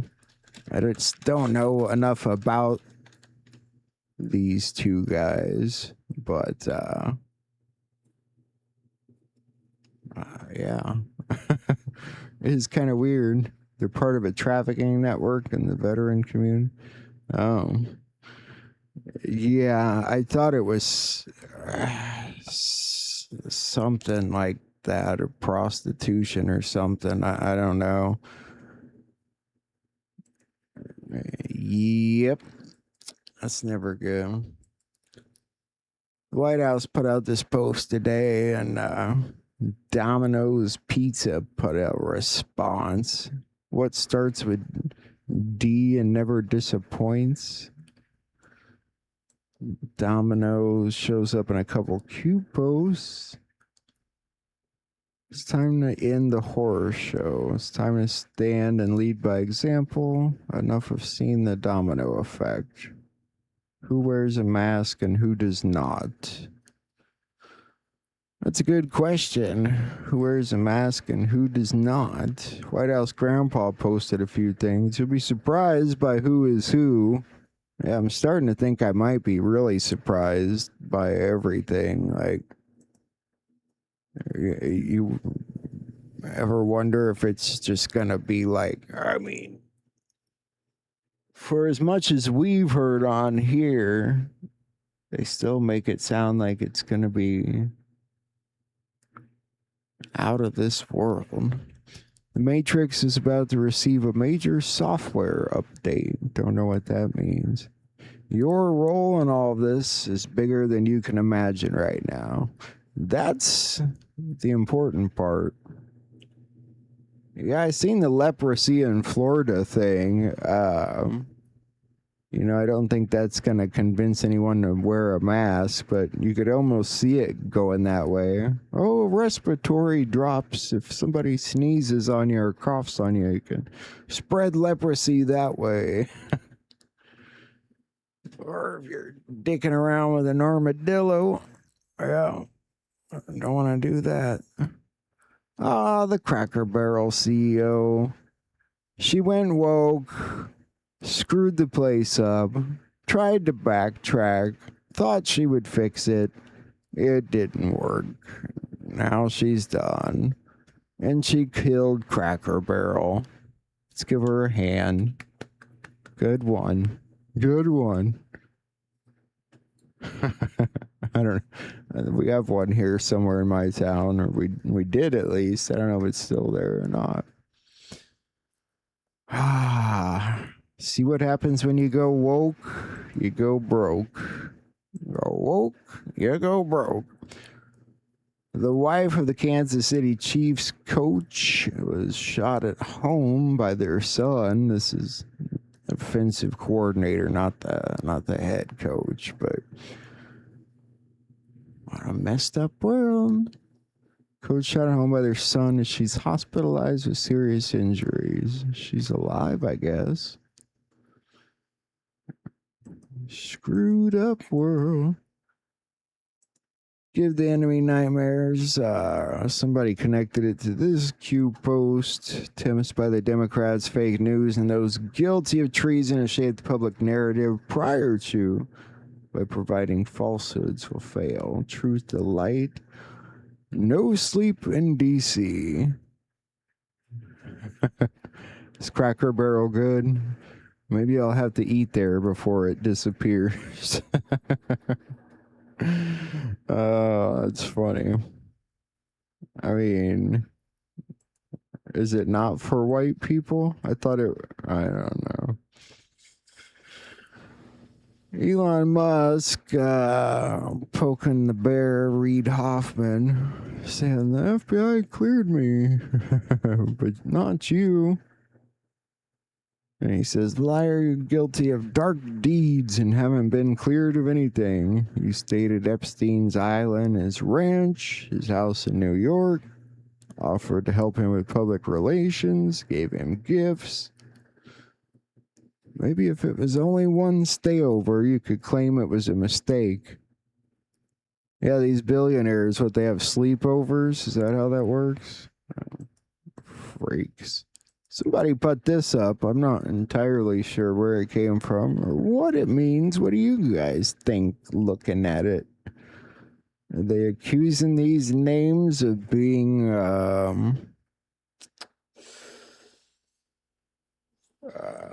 shills, I guess? Maybe you could say. I'm not familiar with all of them, but most of them. Patrick Byrne put in a lot of money for this cause. I don't know if I'd put him on the list. Not sure about Flynn or Powell either, but I don't know. Let me see what else I got here. And then we'll take a look at what's going down. I know Juan was on a couple different places today. Somebody posted a Princess Diana picture that's cool. Let's talk about this for a second. Tucker Carlson, this man caught a case of Jew derangement syndrome. It led him down a dark, destructive path. A conservative patriot hero who destroyed his life and committed career suicide. I think the problem is that people keep referring to people as Jews that might not technically be Jews. Maybe that's the problem here. Maybe we should start using the right nomenclature.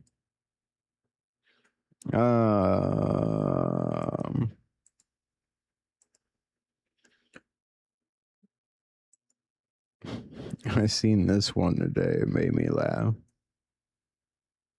If you think you're superior because you're awake, then you are still asleep.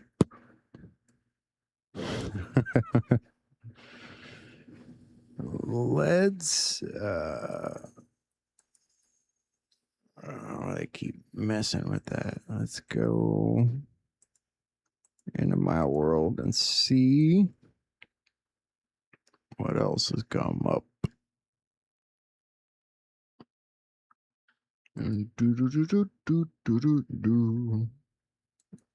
Maybe nothing.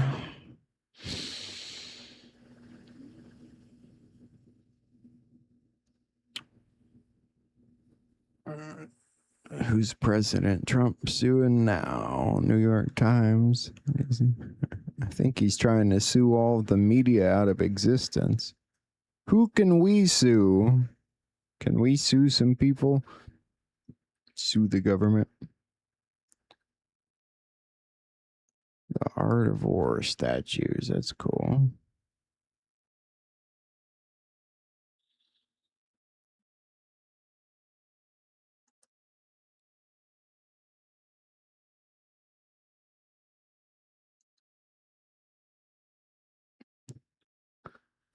$7 million signed up for the Trump accounts. That's not bad. It's definitely worth it for your kids. That's for sure. President Trump in Michigan. What happened with Netanyahu? I thought he was supposed to be around. I haven't seen a thing about it. That's a good picture.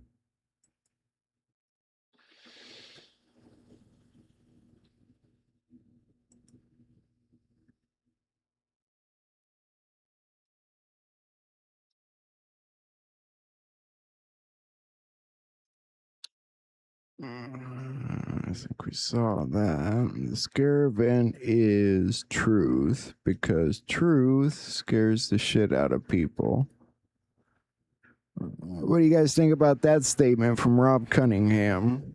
The scare event. What do you think? If it's non-nuclear, has nothing to do with standoff or nukes or countries? What if it's just total sudden, everybody's been calling for truth. What if things just hit like a flood suddenly, and we're just in over our heads with more than we can even handle? It'd be interesting. Scare event is truth, because truth scares the shit out of people. It depends on what the truth is, huh? I mean, there's some interesting things people say. It's quite a difference. And like Juan was saying last night about people exaggerating some of the stuff, I don't think it's so much that as it is just some of the stuff, like into the deeper stuff, like Negative 48 talked about, will take longer to do some of that stuff, but it's in our hands too. That's the cool part. Cause I'm a picker, I'm a grinner, I'm a lover, and I'm a sinner. I don't know about that. Mike Johnson and Edward Snowden, same person. I don't see it. I mean, I don't know. I mean, anybody could be anybody at this point with the kind of masks they've got. Who the heck knows, right? I mean, I told you guys I'm Bob Marley. So, I mean, Iran targets Melania and Barron Trump with vile assassination threats. We saw that. A chilling action to weaponize the First Lady's shopping habit. Oh, Melania can't go shopping anymore. She's become a target. That's not going to make Trump happy. I've seen this too. Multiple U.S. carrier services down. Verizon, AT&T, T-Mobile. Any of you guys have cell phone trouble today? Does your cell phones go down at some point? Service? I didn't notice mine going down at all. I think mine's AT&T, but I don't pay attention to it all day either, so kind of just sits there. Not a big fan. Mitch McConnell's proof alive. Still not spoken publicly in the 44 days since his hospitalization. What's he doing in the... I mean, if you're in the hospital 44 days, you clearly can't do your job, right?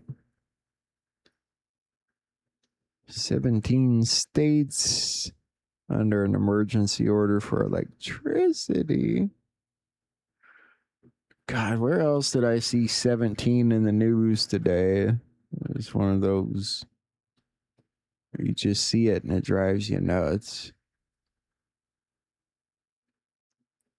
Why electricity? Because of the heat? The order is a last resort before issuing level 3 energy emergency alerts, which could lead to rolling blackouts throughout the United States. States impacted: Arizona, Arkansas, Colorado, Iowa, Kansas, Louisiana, Minnesota, Missouri, Montana, Nebraska, New Mexico, North Dakota, Oklahoma, South Dakota, Texas, Utah, and Wyoming. I mean, it's hotter than heck here. My little house is, I'm trying to run more than one window unit. You'll knock out circuit breakers. And DNI Pulte says, news forthcoming in the morning. All right. Any guesses?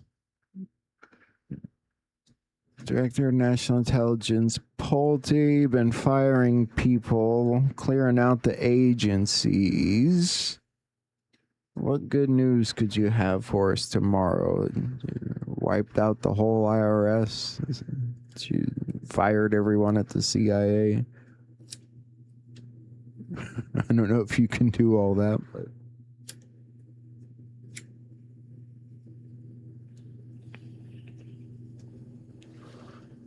Interesting.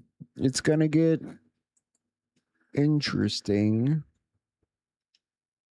anytime now. It's like a quiet time. I had some weird storms here this morning. I think I mentioned that, didn't I? Here in Illinois, some weird storms. Well, that's cool. Tiny. Yeah, some people are kind of on the it's time to repent now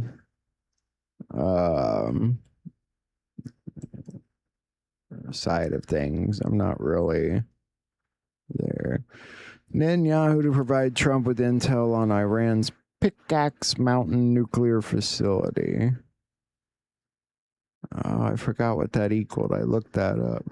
Israeli Prime Minister is expected to present during his meeting with Trump on Tuesday. It says Iran is rebuilding its nuclear program at the Pickaxe Mountain site, while misleading negotiators about its willingness to pursue a diplomatic agreement. His team plans to present evidence that Iran has resumed activity at the site, is not negotiating in good faith. Wasn't Mamdani threatening to arrest him if he stepped foot in New York? What do you think about Mamdani's new grocery stores? Government-run grocery stores. What could go wrong there? I mean, and 5 of them at that. So who's paying for it? I mean, the taxpayers. So you're paying for it anyway. It's your money. And they're going to mark these groceries down 30% lower. Maybe that'll force these other grocery stores to start lowering prices to compete. I don't know, but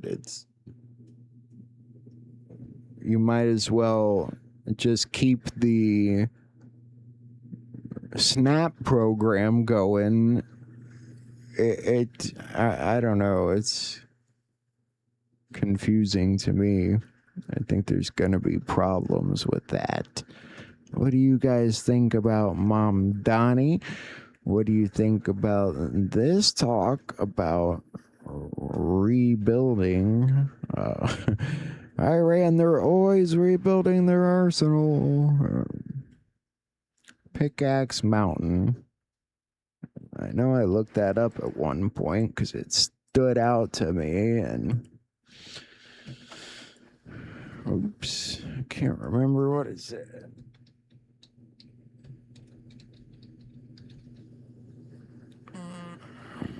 Pickaxe Mountain 176. Back to the Future. Code 7 is JFK Jr. XRP The Storm. Wizard of Oz. Exit the Matrix. Donald Trump Death. That's never good. Precious Metals. It's come up before. What do you guys think about that for a scare event? Some people have theorized that it could be something like that. I don't know. Justice is coming. Trump meets God. That's also the same. Oh, that's weird. Silent running. Jeez.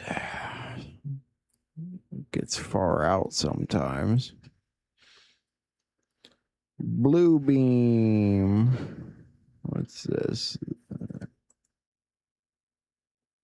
What would happen if today we proved to the world that the Great Fire narratives all over the world are a massive, massive cover-up, proving that they were actually huge demolition projects, removing buildings that were built prior to 1776, and that the population of these massive cities were basically zero? What if I told you that today, after this episode, you will never think about the Great Fires the same way ever again? What if I told you that after this episode, you will never trust the mainstream history ever again? That's an interesting theory. I mean, we know. I mean, I don't know if blue beam's the right word to use there. That's something else, but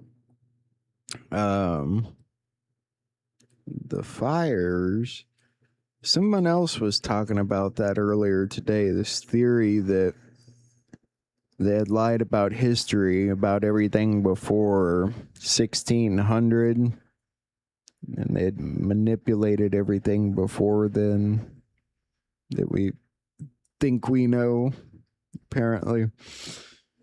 I guess that would tie in with the building destroying. 1 in 3 Americans back Iran war, most unsure of Trump's goals. Well, that's true. Most people don't really know what's going on. I don't exactly know. A big part of me thinks that there's no war at all going on in Iran, but there's also the rumor that there's a war going on beneath Iran. I don't know. So it's kind of, I like this. Whichever party terminates the filibuster first will be the party that survives and thrives. Yeah, I don't think that's going to convince them to play ball, but interesting way of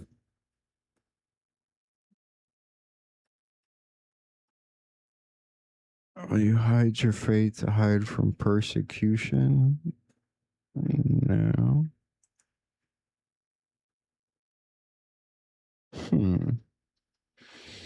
All right, let's move forward here.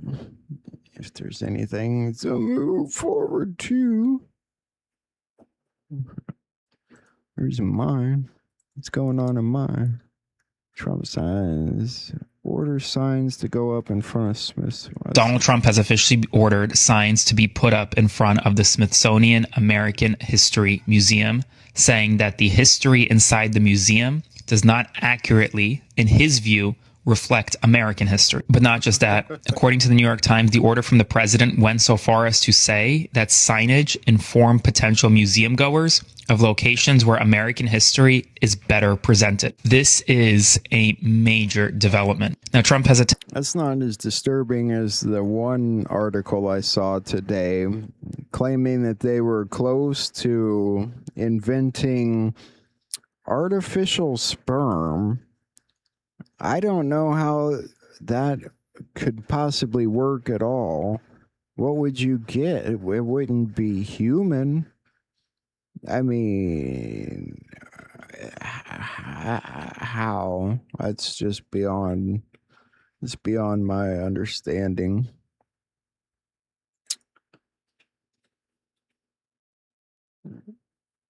Nino talking about the threat level.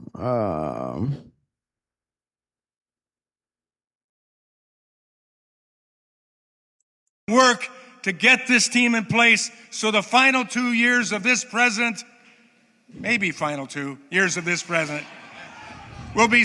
Yeah, maybe.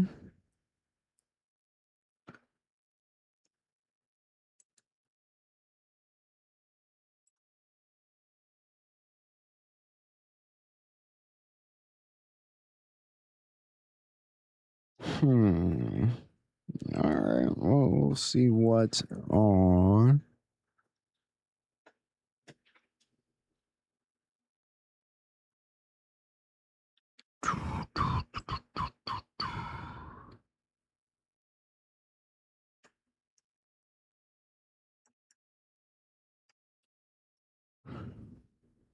We saw that the other day. It was pretty good, wasn't it? The professor.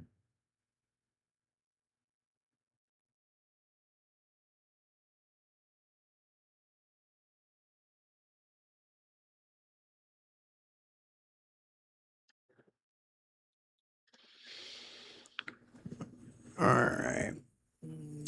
Let's jump on out of there. I guess I could have looked at the deltas today.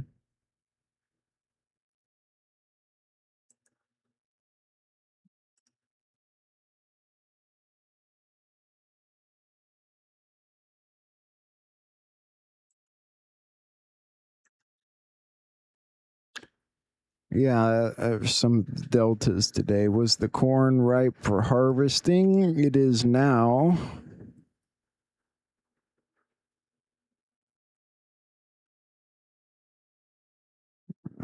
Farms produce 5.5. Are they talking about The kind of farms that you think they're talking about.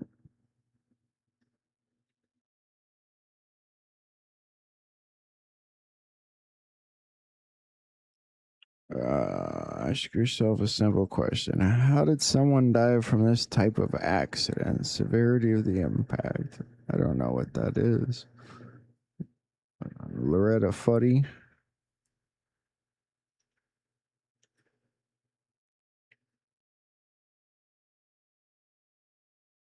Wonder both of his parents are fluent in Russian. Is Russian a common language to learn? Farms develop necessary skill sets in order to produce results. The farms train the agents. The corn.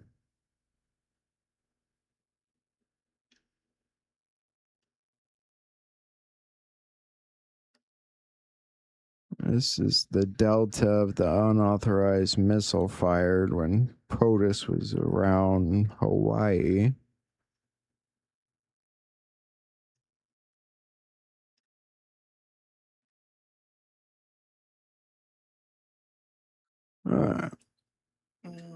So, you think it's cloning? Could be. They keep talking about that when they reference Camp David, which I thought was... Isn't it kind of weird? What if we don't know anything about any of our presidents? I mean, what if we've had non-human presidents and yada yada? I mean, at this point, I don't know what to think. All right, let's see here. So Juan was on a couple places. I know he was on with Nino's Corner last night. I think that's out. He was on today with Blessed to Teach. Let's see who else is on. Let me jump over to Rumble here.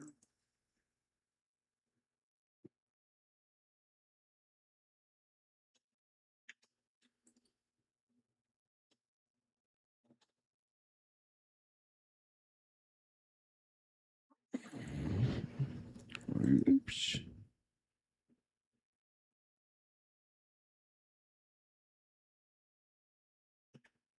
PPN. Somebody said he was also on PPN today, so I must be making the rounds.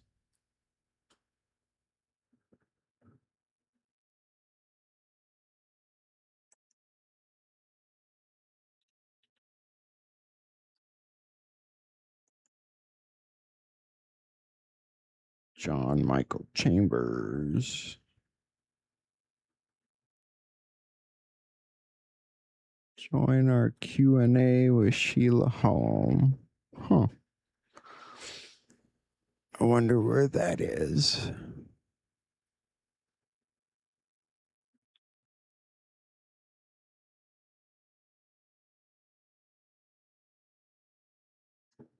Or maybe it's not out yet.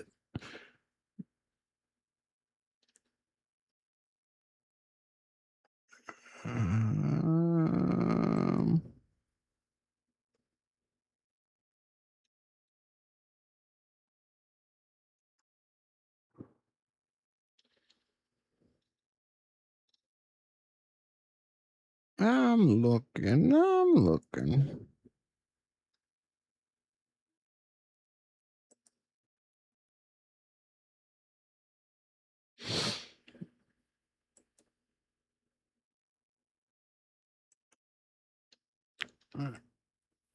I guess I need to get on getting some guests on here, huh? I have been slow to check my email.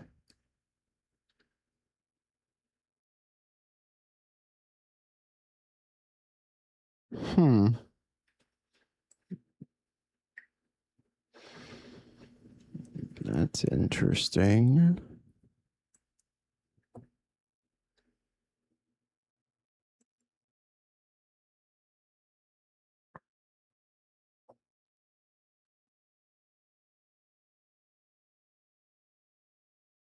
All right. Well,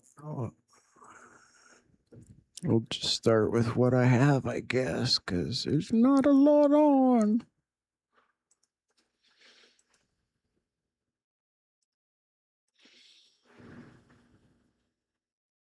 Let's see what they had to say last night. All right, folks. Welcome to Nino's Corner.tv, where we're going to separate in rumors from facts.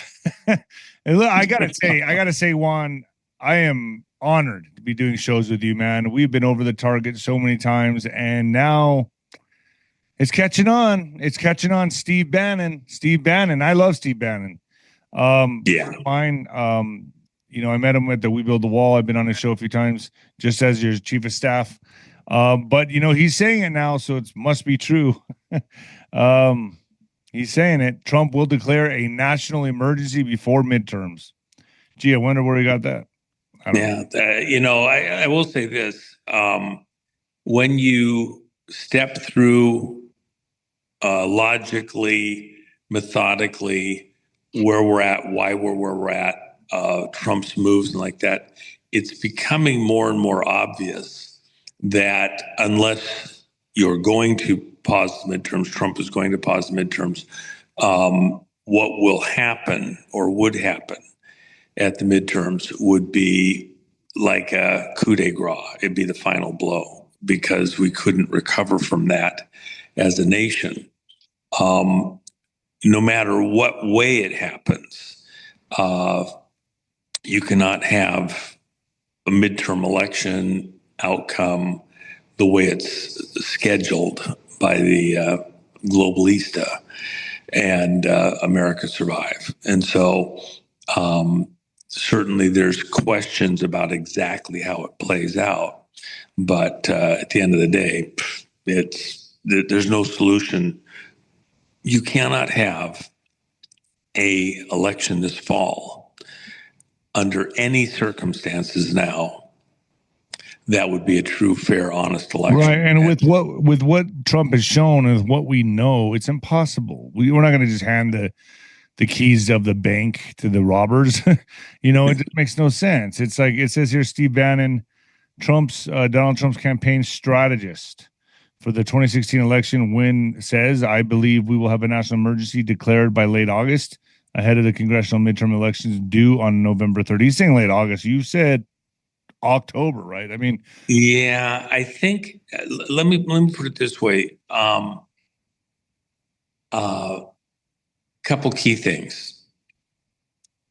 There's so much at stake, and the people that are pulling strings behind the scenes to pull off this fraudulent election, they're committing numerous crimes, and there's more yet they will commit to complete what they're trying to do.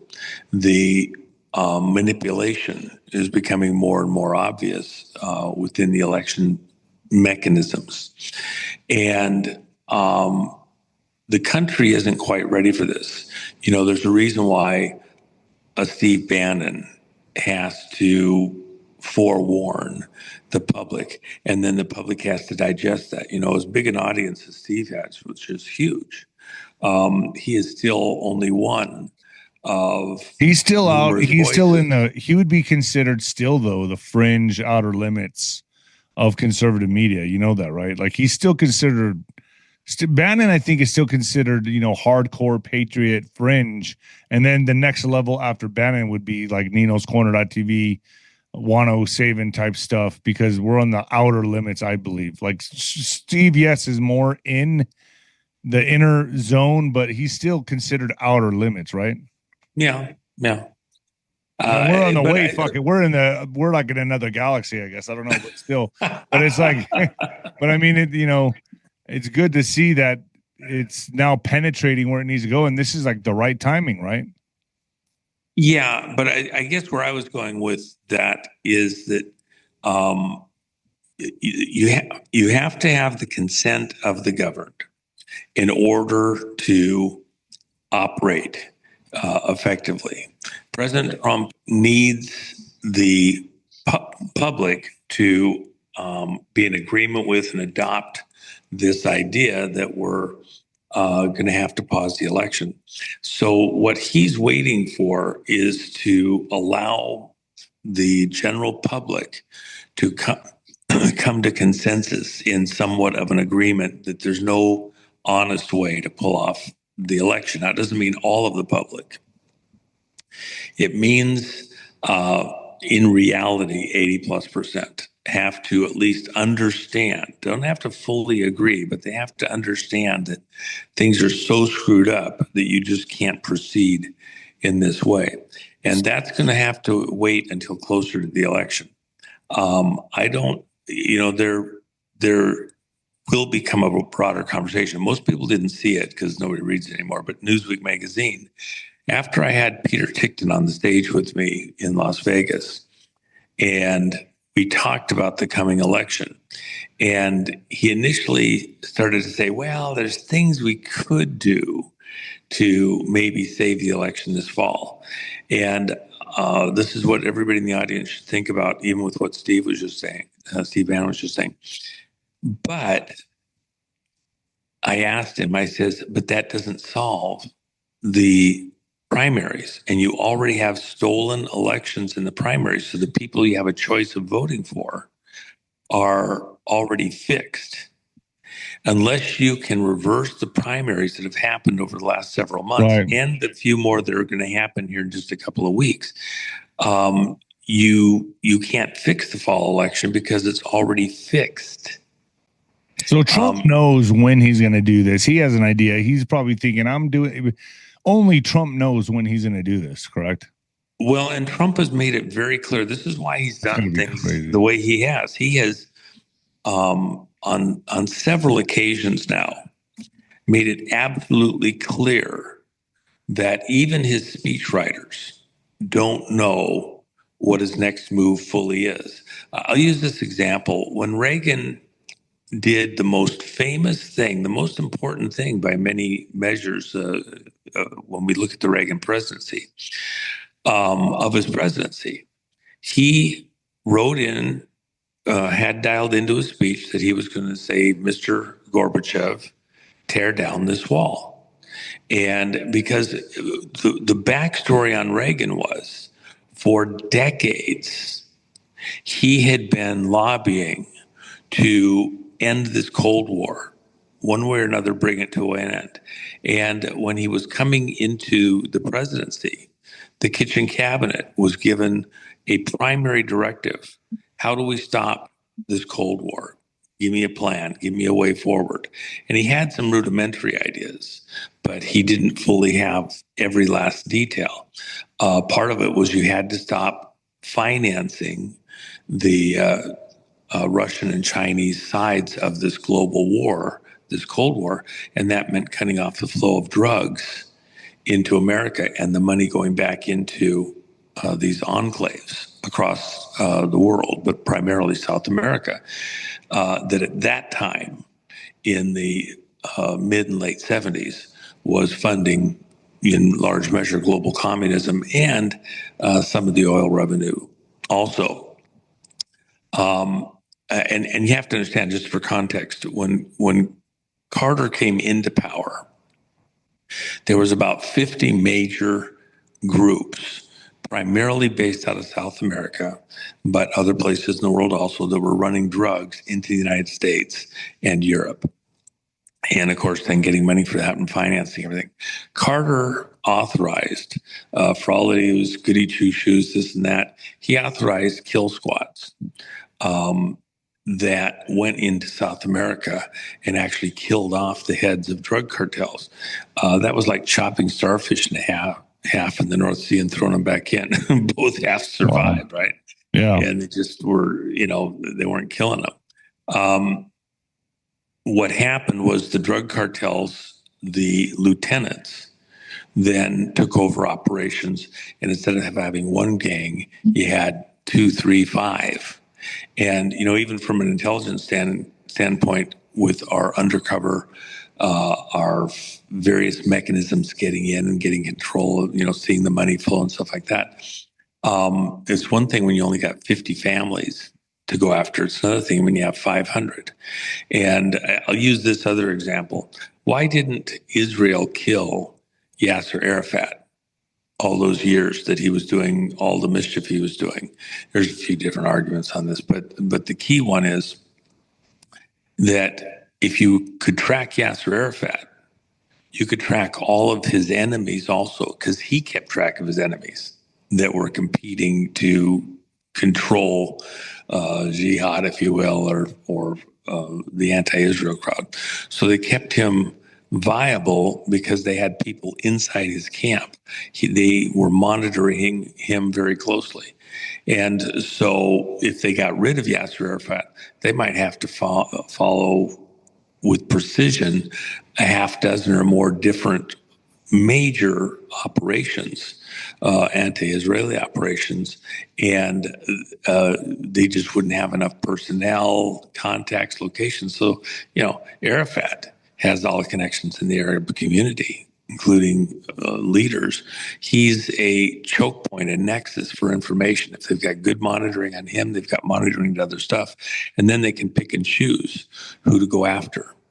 It was the same thing in the drug cartels. If you got good information on 50 of them, that's better than not having good information on 500. So Carter comes into office, there's 50 major drug operations in the world. Carter leaves office, there's 500. We can't possibly keep track of all that. And plus he shut down spies within the Iranian Mullah operation, and that became Terrorism Central, and it exploded after that. So now you come forward to right now. If you look at this present situation in the world, we've got so many groups that are coming after us. You can't possibly keep track of all the groups coming into Ray or Trump. And then he is narrowing that down. Go ahead. I'm going to play something here for you. One second. Oops. Here we go. I don't know what just happened here. Here it is. Yep. See it? I don't know if you watched this already. Yep. Okay, yeah, I'm going to play this and get your Israeli dirty plans against American people. Tucker Carlson, Candace Owen, Jared Kushner. Lives under the danger. Okay, so let's hear. Very important information. I want you to listen me very carefully. Since Israel has been defeated miserably in Middle East, the war against Iran, now Israel is willing to use the second plan in America. Israel wants to use its think carefully. We want to use its drones to attack American shopping malls, American schools, American businesses. So, to push Donald Trump into war the harshest way he can. And also want to keep certain people to take the public support from Iran to America. For example, Candace Owen, Tucker Carlson, Jared Kushner is the Donald Trump son-in-law, Donald Trump himself, and few American Democrat Party leaders. So, you as American, please be aware. Tomorrow, when your country has been attacked through Israeli people, don't ever blame Iranian people. I'm giving information in advance. I thank you. So in other words, he's saying they're going to blame, we've always been talking about this, they're going to blame Iran, but it's really going to be, what, Mossad? Well, again, now you're getting a perspective that somebody wants you to have out there. to divide America. But hold on. But haven't the threats been somewhat neutralized, Juanito? Or is Israel still a very big threat? I mean, I thought maybe we could have got. I thought maybe we have about 85% of the threats neutralized. Is there a lot more than that? Am I under misconception here? Is it a lot more than that? Is Israel still a major threat to America? And I know that's my audience right now is probably like, oh, come on, Nino, you know better. No. I'm just asking this question because, I thought a lot of the threats are neutralized, and coming into this midterms and the way Trump is treating Iran and not wanting to go forth on other countries, the way Israel wants him to, it seems to me like he's pissing off Israel. Are they not neutralized enough for us? Are they neutralized enough for us to handle them? Is what I'm asking. I guess I don't know. Does that make sense? Think of the premises the way you're saying it. That the greater threat to America, the American system, is Israel versus Iran, China, global terrorism run by who? See, and this is part of the reason why we're doing what we're doing at the conference, the Storm Conference, in just a few weeks. I'll be addressing 9/11. And you have to understand the true context. You're being sold a narrative that the greatest threat to the world, what you just said just now, if America is being threatened by anyone, the greatest threat to America, which means the greatest threat to the world, to freedom, is Israel. That is false. The greatest threat to America, hold on. I'm not saying they're the greatest threat. I'm saying they're the sneakiest. Hold on a second. I want to make sure that we work. They're very sneaky. This is a very important. It's actually a very important conversation. So let me work this through with you. Is it Israel, or is it some crowd that is controlling not just Israel but multiple nation states, including the U.S. of A? I'm talking about. You're right. I don't mean the state of Israel. I don't mean the country of Israel.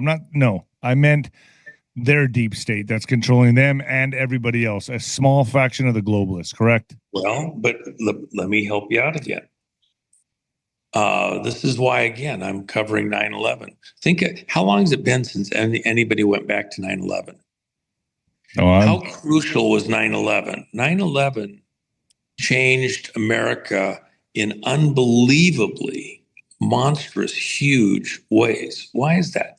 Because do you know that Homeland Security, most of the people in this audience don't even remember this. I do. Homeland Security came into existence as a result of 9/11. What existed prior to that were multiple compartmentalized, independent intelligence gathering entities within the United States, 16 of them. Then there was created a position of Director of National Intelligence to coordinate all the other 16 agencies, and they were brought under one roof, Homeland Security. Whenever you centralize things, as was done with the intelligence community, NSA, CIA, DEA, all the three-letter agencies, FBI, et cetera, you had 16 of them. If you tried to infiltrate our intelligence gathering operations, it was very difficult to get everything because they were all run in isolated ways. And then only within certain operations could you gather everything from the various agencies. So with the idea of streamlining, you put them all under one roof. Well, the problem is that when you did put them all under one roof, under one control, if an enemy comes in or an insider and wants to be able to control and manage the intelligence product, they could do it from one seat. You only needed one trader, if you would, or a couple, just a handful of traders working together. And so let me give you an example. Trump issued the Executive Order 13848, which said that the Director of National Intelligence had to use all available intelligence gathering assets in order to observe and sift through any federal election to see if there's foreign interference. And then he had to provide a report to the president within 45 days of any national election on whether or not there was indications of foreign interference. And then the president could then decide whether or not to go further with action if it was significant enough to have changed an election. Radcliffe, 45 days after the 2020 election, was required to give him this intelligence assessment, whether or not there was foreign interference in the election, which was December 18th of 2020.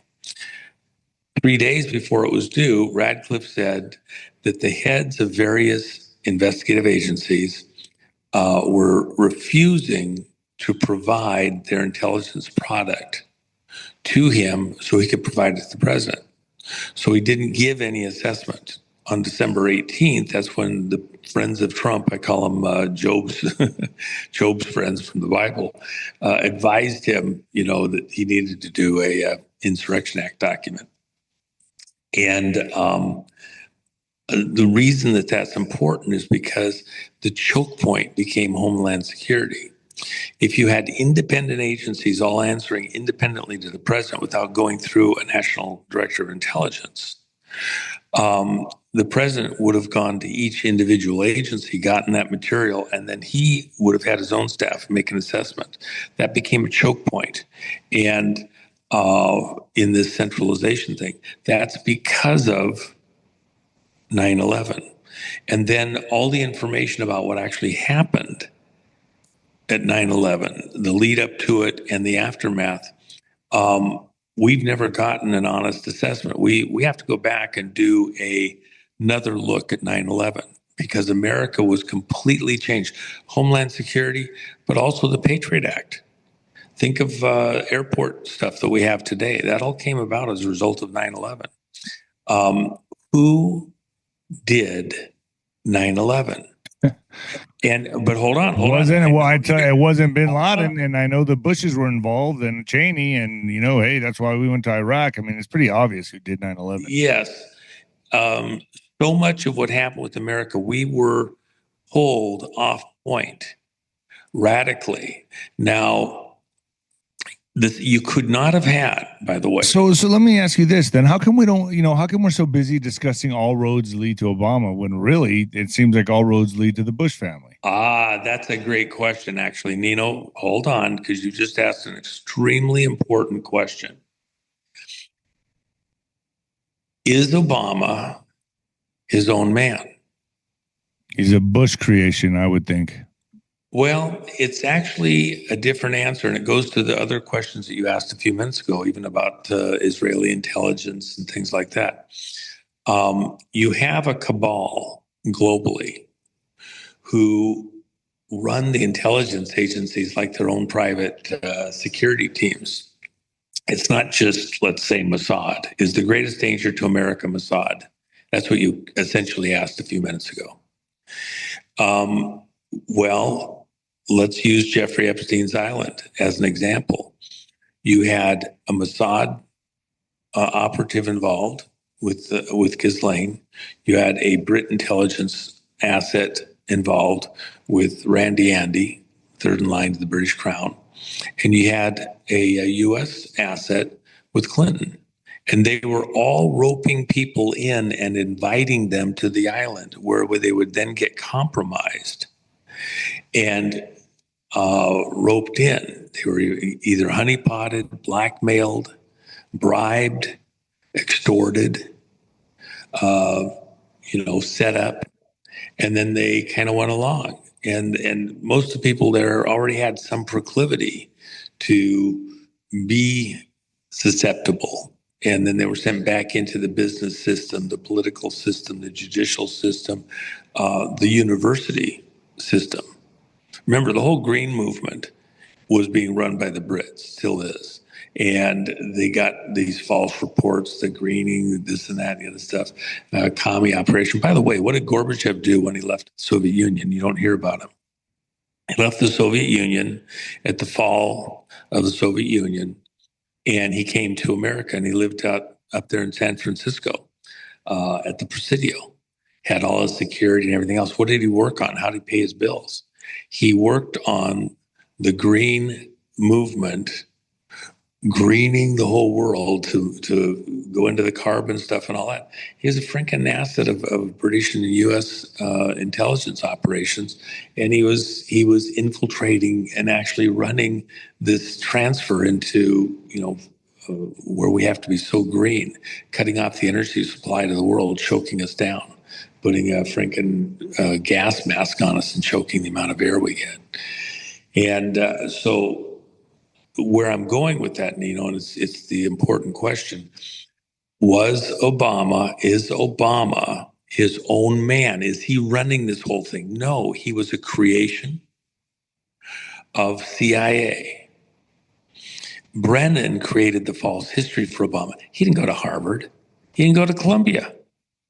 The two universities where he claims to have all this legal expertise to be an attorney running the Harvard Law School review paper and stuff like that is all complete, totally fabricated, utter bullshit. Even before he was born,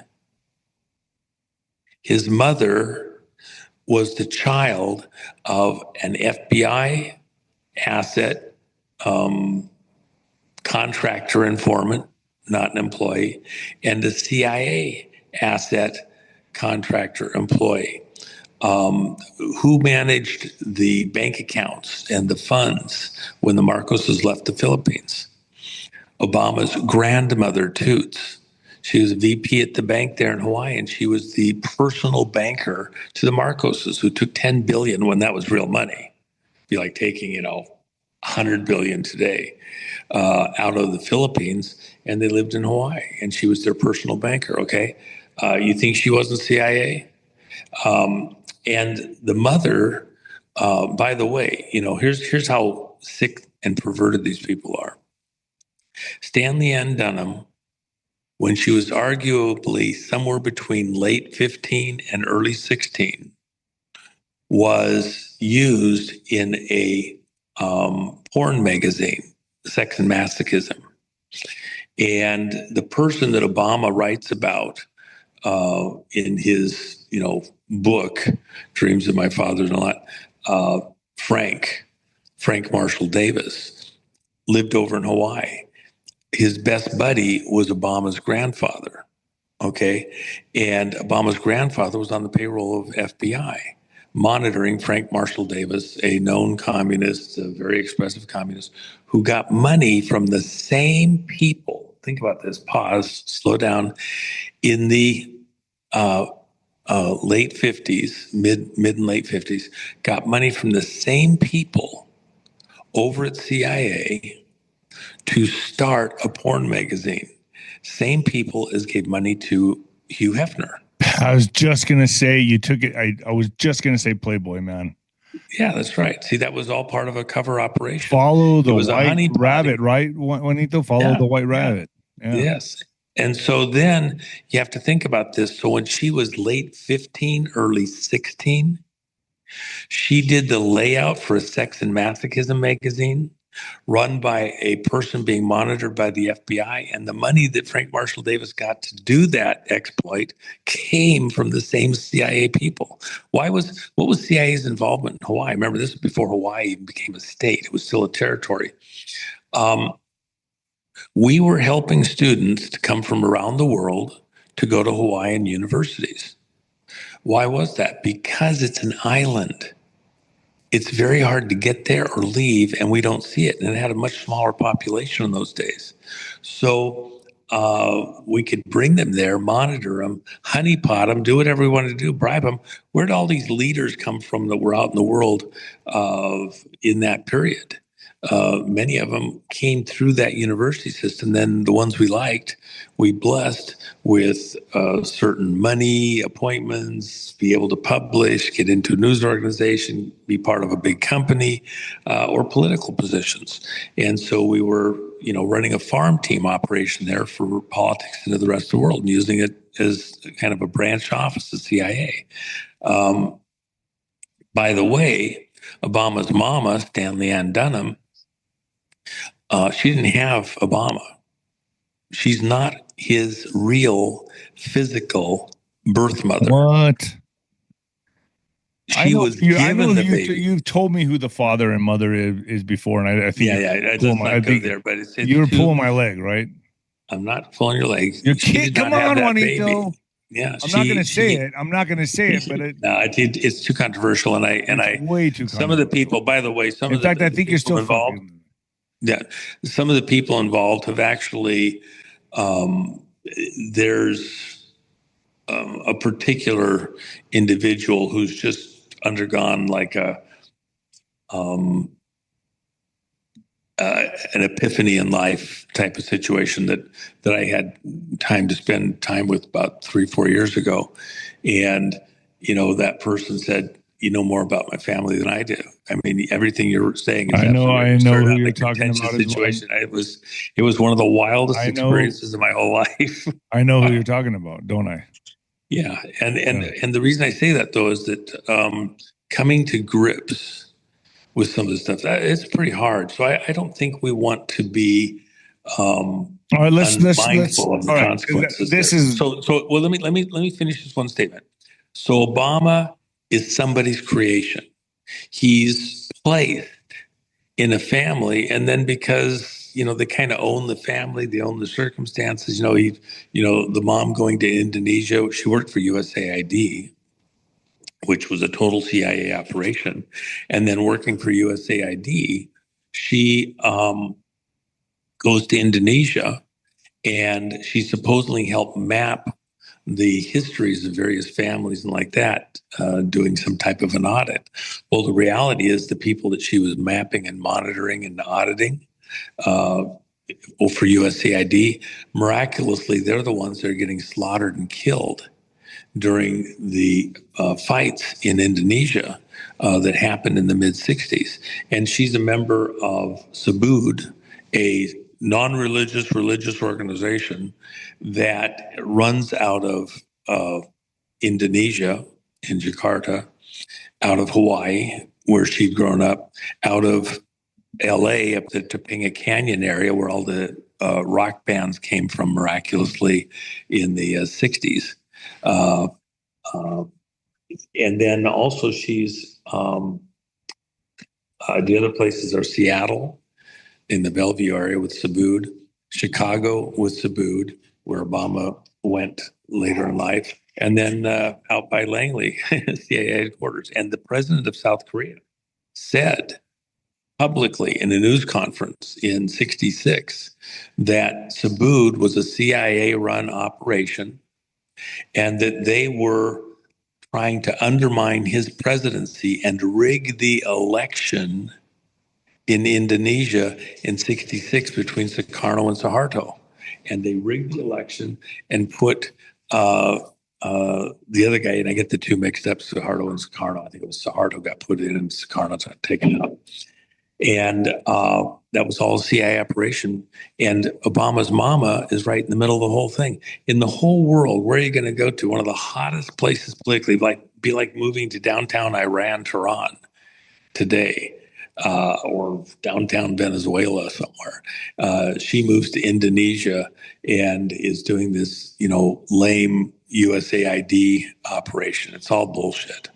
And she was CIA. So Obama is a child raised in a family that does cover operations for the FBI and CIA. Is he his own man? And then what do? They bless him. He's in the family business. Do you understand? He's in family business. He's in family business. Come on, man. So let me switch gears just for a second here and talk about this pause, right? Can we anticipate the Black Swan event to happen around that time or shortly after or long after that? The pause, I'm going to imagine there's going to be civil unrest and protests, right? They're not going to like what Trump's doing. And the MSN is going to go balls to the wall to blame Trump and say that he's trying to steal the election, which will cause people to take to the streets. And is that when they insert false flags? Okay, you got to understand this, Nino. What I'm telling you is that Trump isn't just fighting election fraud here. It's actually all over the world. The people who invited Trump to run are fighting election fraud all over the world. So who's actually doing that? It's actually a falsehood to say it's the Israelis, it's Mossad, it's Iran, it's Venezuela all by itself, it's China. It's actually being run by a globalista crowd, being run out of the city of London, the banking center, the Davos crowd, the Council of Foreign Relations, the Rockefeller crowd, etc. You have a number of groups that have coordinated their actions behind the scenes across the world, and they're trying to take over the whole entire world. It is a falsehood to think it's just one little tiny sliver. Well, I mean, it is a little tiny. You said London. Well, but again, they cast a wide net. They control the money flow in the world through the banks. Let me use this as an example. So we have several groups that have massive quantities. You mentioned the guys doing the one of the videos here that's coming out on HPR has been out concerning gold. We have a number of groups that have massive quantities of gold and silver. And they can't get at what we call on ledger. And they fight, they try, they've got congressmen and senators, and they've got people all over the world. But they can't get their gold and silver onto the ledgers and then be able to use the banking system to manage their gold and silver holdings, to buy things into the world in the normal sense. It sounds crazy. You say, no, they'd want all the gold they can possibly get. No, they don't. They control a illusion of wealth on ledger and approved banks. See, your bank is a member of the Federal Reserve System, the international reserve system of which the Fed is a member. And so if you're going to go on ledger with holdings, you have a vault full of money in a known location, full of gold, let's say. You have to be able to get it on ledger to trade against it or with it. And they block that. The amount of gold just trying to get on ledger to be traded in the world banking system, it would just shock your brain. And had Hillary won, by the way, those pallets of cash that are all over the world, pallets of $100 US bills. They're actually technically called M0 because they haven't been put on ledger. They're just waiting to flood the world. They wouldn't go on ledger in the normal sense. They would go out into the black market, and they would flood the black market, collapse the world. So let me finish this one real quick thought. The fight that we're in, it's wrong if you just point out, say it's an Israeli, an Iranian, a Venezuelan threat. It is a cabal, just like Davos. Who all gets to go to Davos? Years ago, I was invited to go to Davos, and they were going to, let me go over in a private jet. And I wanted to go privately myself. I didn't want to go on anybody's jet. And, the charge was like, some insane dollar amount. It was a ridiculous amount to get into Davos. Nobody could get in there easily. You couldn't fly there easily. Why? Because they only wanted the approved people coming in through approved mechanisms. They didn't want anybody else showing up. And there's a few locations like that in the world. So why was that? Because this was about an insider's play. Even if you get to Davos, then you have to get invited to the inner circles. They have meetings within meetings within meetings of these global controllers, if you will. And we're fighting a globalista crowd who operates into governments around the world, including and especially the U.S. government. You can't look at it as just this group or that group. They're an entity of their own, an unelected elite. I know. They're trying to run the world through these various entities. Okay, so what do you see happening in the pause? Do you think that's when they go ham because obviously that's when Trump is taking back the elections. They're going to have to do something. Okay, so now let's think about this. And this is where people have to pause and just consider what I'm saying and come to your own conclusion. If you're going to pause the election, which he is, has this been weighed out, planned out, or is this just happenstance occurring? Is there a plan? And I would have to tell you that because of the gravity of what's about to occur, there is not just a plan, it's a plan that's been gamed out for decades. Okay.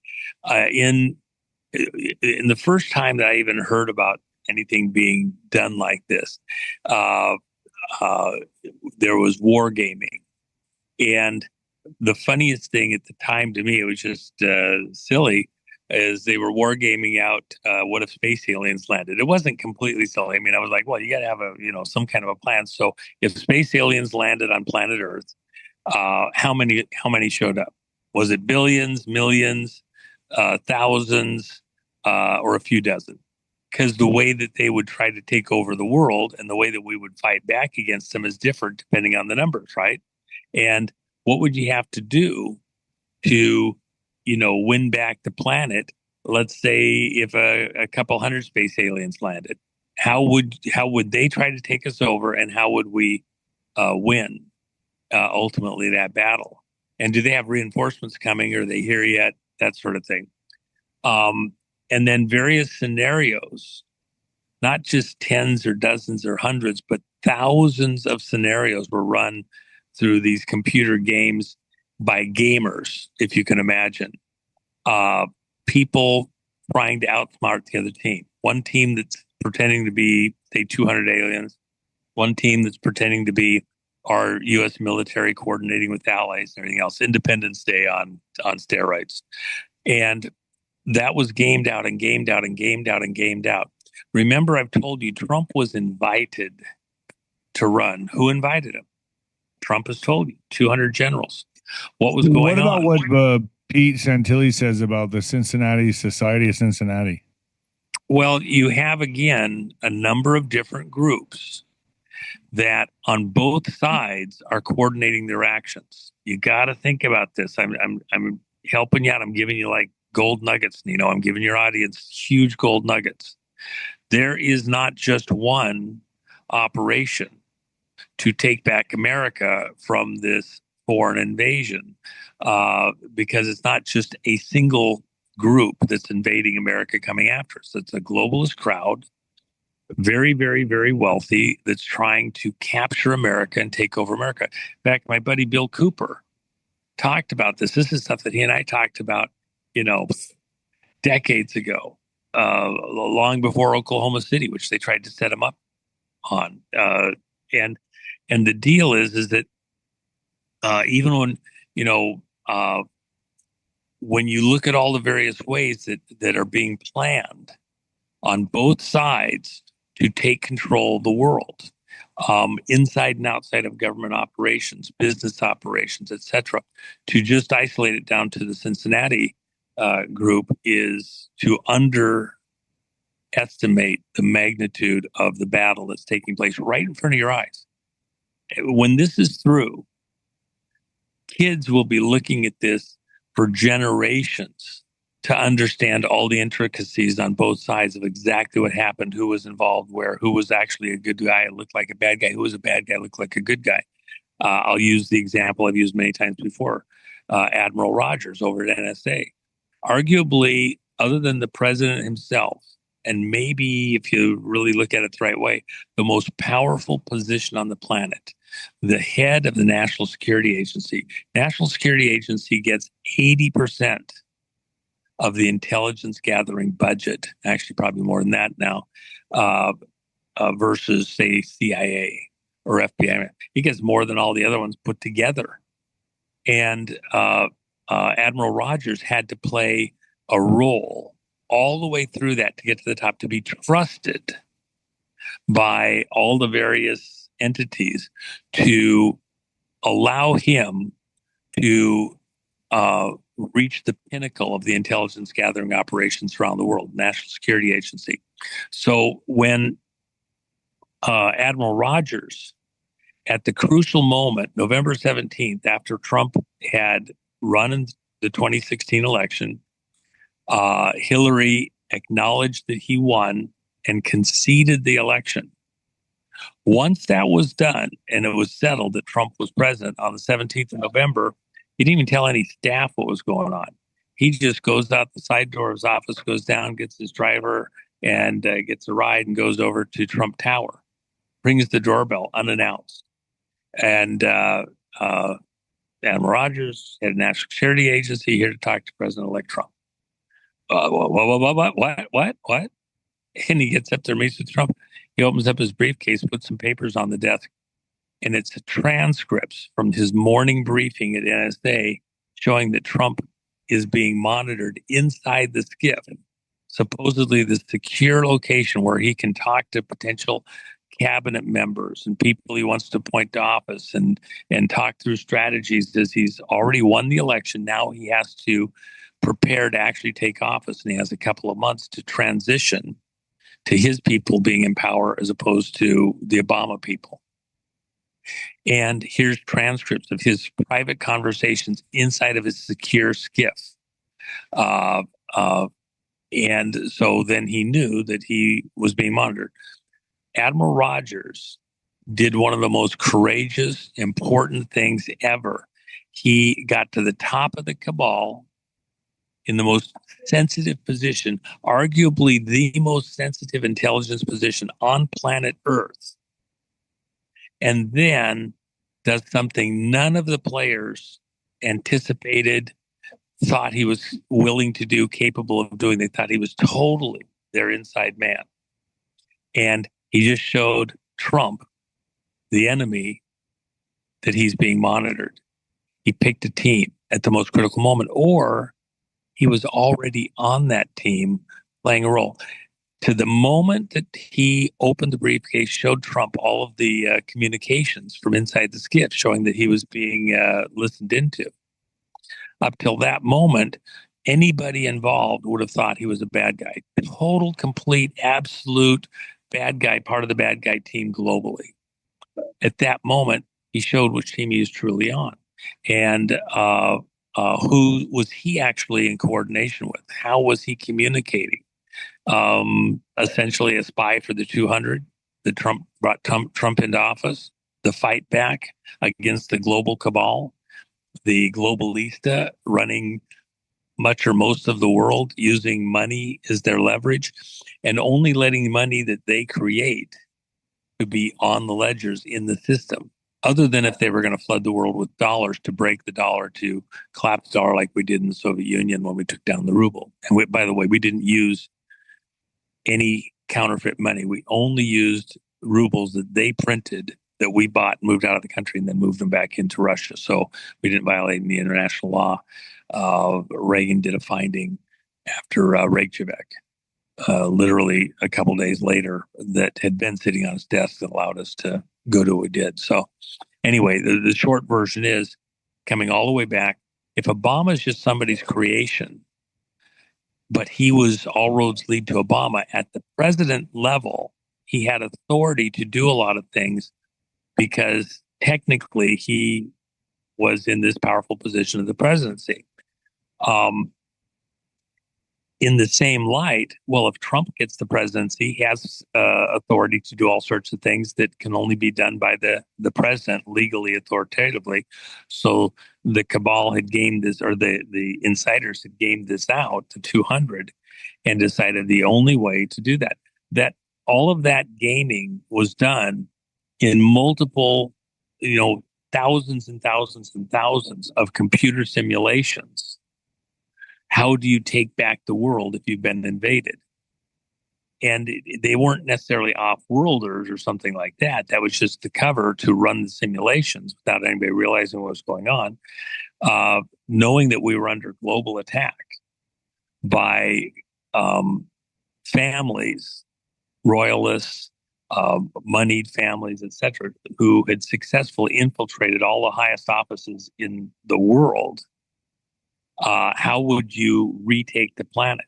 And that's what the 200 did. And they've gamed it out. So when you come up to this moment in time today, short version, if they're doing it through fraudulent elections of various mechanisms, which have been updated, they were doing it, for the last, couple hundred years.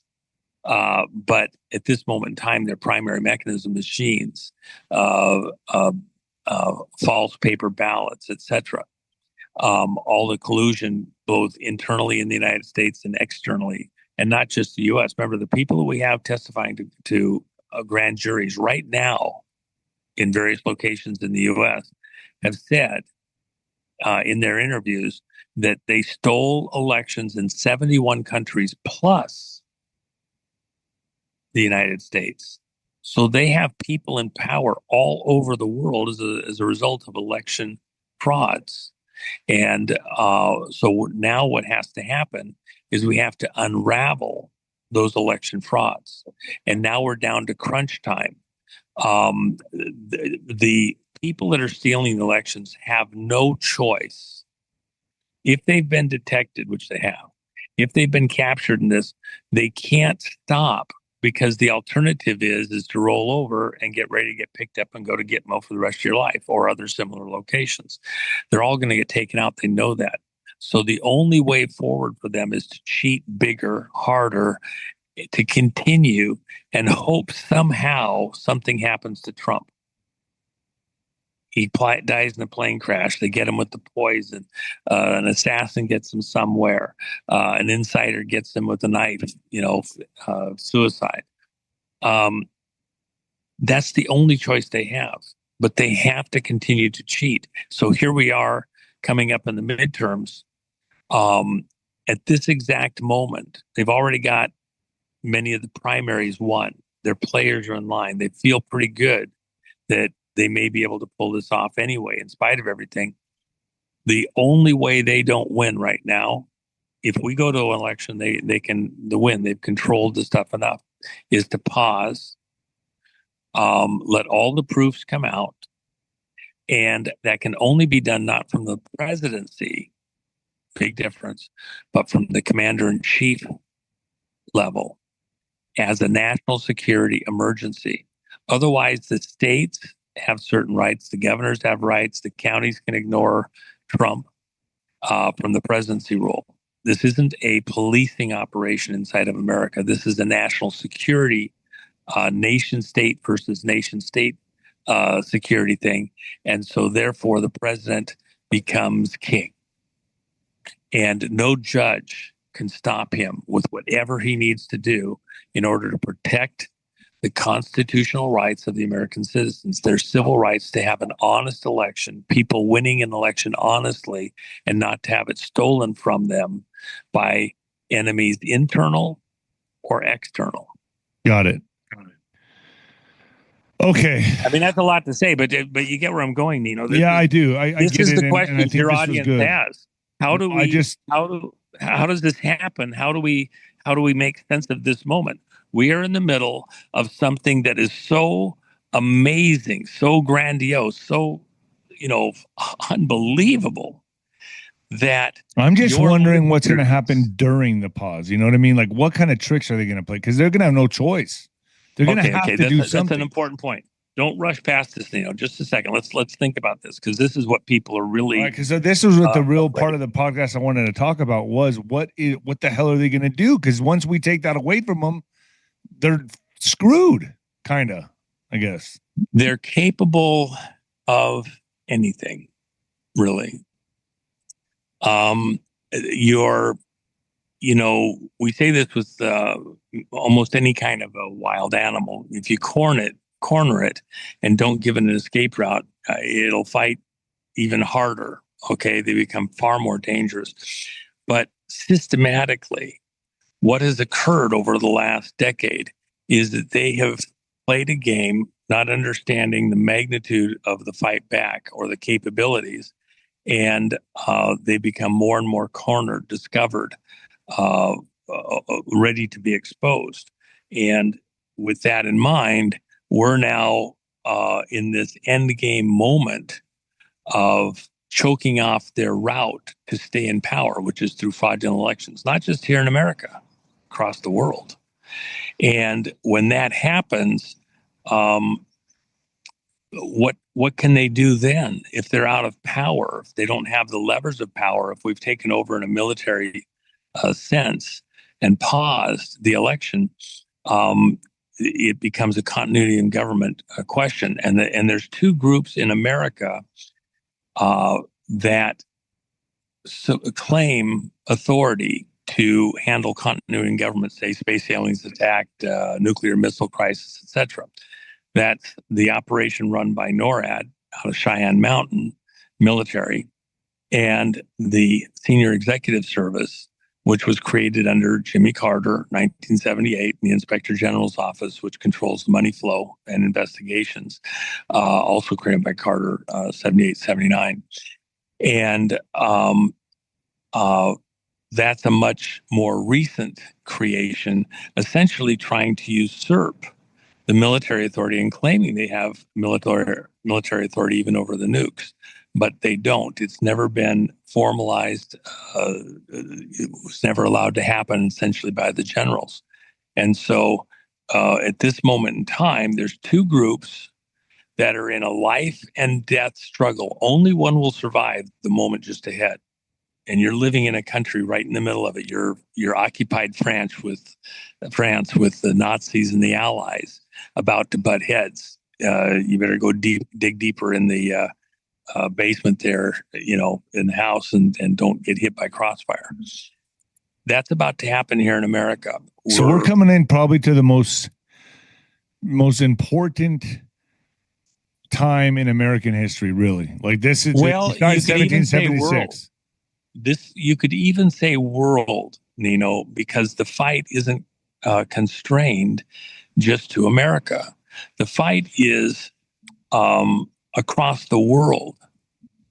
And what Trump has done is he has hit all of these places that were places they intended, if ever we tried to fight out of this corner that we were in, that they could cause problems. So think of all the mischief they could cause around the world, from Venezuela and South America, or Iran, or other things that Trump has been addressing, North Korea, South Korea, etc. What Trump has done, and what the generals behind him, let's just be blunt, have done, using the authority of Trump as a player in this operation, lawfully elected, representing the American people. What they have done is they have neutralized, to a great extent, most of those locations that could be used to pull us away, the media, the distractions. If we got too close to re-winning our autonomy here as a country and get out from the thumb of these globalista. And so now it's down to this moment where Trump has a position of authority.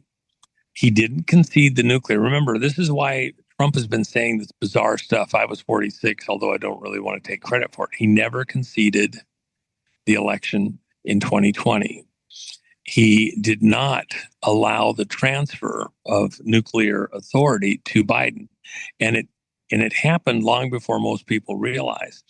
Trump shows in the rallies that he was doing since 2020 around the country, actually 2021, after he left the presidency. He would show this one particular picture, and it was a graph showing the low in Trump's popularity ratings as being late March, early April of 2020. And in the lower right-hand corner, nobody was really paying attention to this. It says Trump resigns the presidency. And it's got an arrow pointing right to that low point.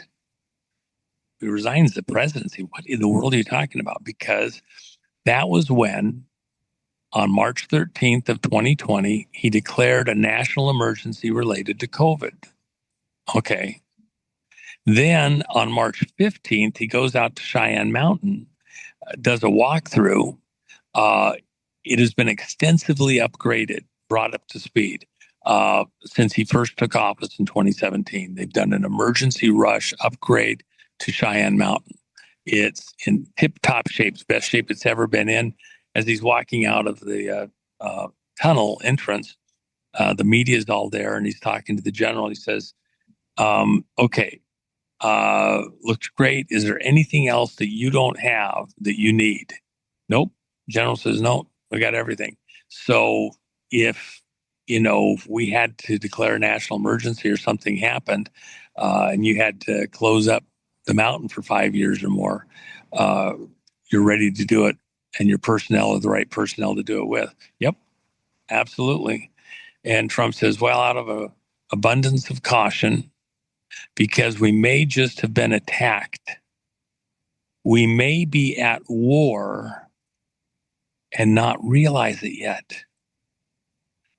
I want to close up the mountain, so close it up. Yeah. General says, well, actually, I had dinner scheduled with my wife tonight. Wow. And then a moment later, he realizes that this is not a joke. He pivots, goes over and orders that the mountain begin the closing up process. Then Trump comes over to the media and says the same thing. He says, out of an abundance of caution, because we may have just been attacked. Remember, he was calling COVID and all the origins of the COVID was China, Wuhan, China. And so we may just have been attacked and not realize it yet. He doesn't have the luxury of waiting till people in the mountain are dying of COVID. And now we can't protect ourselves. He has to seal them off from the contagion, the COVID that's supposedly rounding the world. So the personnel are locked up in there where they can't be hit with the contagion because they have completely isolated systems to provide a secure facility to run the country. What if half the country comes down with COVID and dies? Those are the kind of predictions that were happening at the time, if you remember. So he seals up Cheyenne Mountain. Nobody saw that coming, especially senior executive service. Wow. And others like it. They didn't realize he was going out. It was a previously scheduled tour just to do a walkthrough, and he snookered them all and shut her down and closed it off and isolated. And if you remember the meme I mentioned a moment ago, it's got an arrow pointing to right that time. Trump resigns the presidency. What? What are you talking about? He showed it at rallies over and over. Nobody really was paying attention. It would go by so fast you weren't even watching. You had to go back and slow play it to see it. And so what if he resigned the presidency? Well, he still filled out his term. He'll leave office until January 20th of 2021. Wait a second. If he resigned the presidency, what did he take the mantle on of? At Cheyenne Mountain, he assumed the role of commander-in-chief, set aside the presidential hat, which is like the chief of police in the American system, aimed internally at fraud, theft, whatever matters that occur within the citizenry. Took off his chief of police hat in the administration and put on his commander-in-chief hat right then and there, March 15th of 2020, and has been operating as commander-in-chief since then. And by the way, the one thing that a lot of people miss, including what Bannon is talking about right now, declaring national emergency, what Trump will do is he will further enunciate and clarify an existing national emergency to extend to authority to pause the election this fall, the midterms.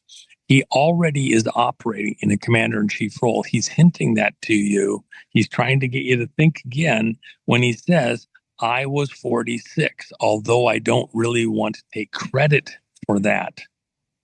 He was holding the line as commander-in-chief in charge. And as a byproduct of it, a side effect, he was still president. But he didn't relinquish nuclear control and beyond. Remember the raid at Mar-a-Lago, that was looking for the biscuit. Biden never got the biscuit, which has the codes to respond to any kind of an attack on the country. Where'd they go? They looked everywhere for him. Wanted to strip search, Trump for him, arrest him. Nancy Pelosi screamed bloody murder. She wanted to move nuclear authority and control over to the House days after Biden took the presidency. And she was laughed at, like she would be able to run Congress and respond when, seconds are long minutes in a nuclear attack or other weapons of mass destruction. And she couldn't get it. Why? Because Biden didn't get the nuclear codes. The briefcase followed him, but he never had the codes. They needed those codes. Trump never gave it up. And from a legal standpoint, Trump couldn't be forced to give that up because he was operating in the commander-in-chief role. Even the idea of an election being run in a national emergency, which has already been declared related to COVID, you couldn't force him out of office. And by the way, just so that everybody, this is extremely important. You have to be extremely clear on this. COVID was not about depopulating the world. The main thrust of China's attack wasn't about a biological. It was about controlling elections. Remember the drop boxes. And by the way, and mail in, and they were going to go to electronic, every vote on your phone. How safe was that going to be in a highly technological world where, even Google in this period had testimony before Congress that just by changing the way that the parameters of a search engine operate within Google, they could throw 15 million votes minimum to any party that they wanted to. Insanity. Okay? So you're in a technological world where they were going to seal the deal. In Star Trek terms, a Tholian web of containment was being finished from which we would never be able to escape. Our masters, our slave masters, would own and control the future of the world. And so with that in mind, this group of, total patriots, pure as the wind-driven snow within the military, have been running an operation in plain sight to recapture control of America and the world from these globalista. That's the fight you're in. It's like a bad James Bond movie. It's like fair enough. That's yeah. That's man, Juan. That's good. I'll cut it here. I'll let you get to breakfast. This was perfect, man. What an amazing podcast, man. Yeah, that's a lot of info. My audience is going to eat that up. I appreciate it. Well, let me add this real quick, Nino. I know that most of what I've said is not anything new to people that have heard us do this numerous times, but you just saw that, for example, Bannon is being very outspoken. Yeah. At this exact moment, this is the only option, is to pause the election. We have people around us that, even as many times as I've said it, have not fully grasped it, except that world events are moving towards this crescendo.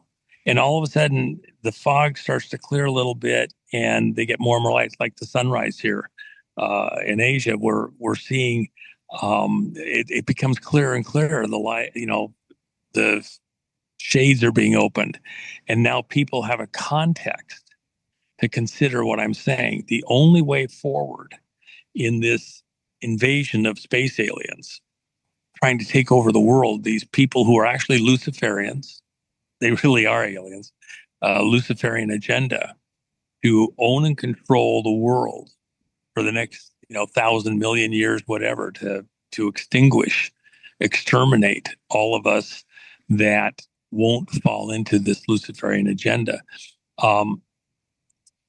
It's becoming clearer by the moment.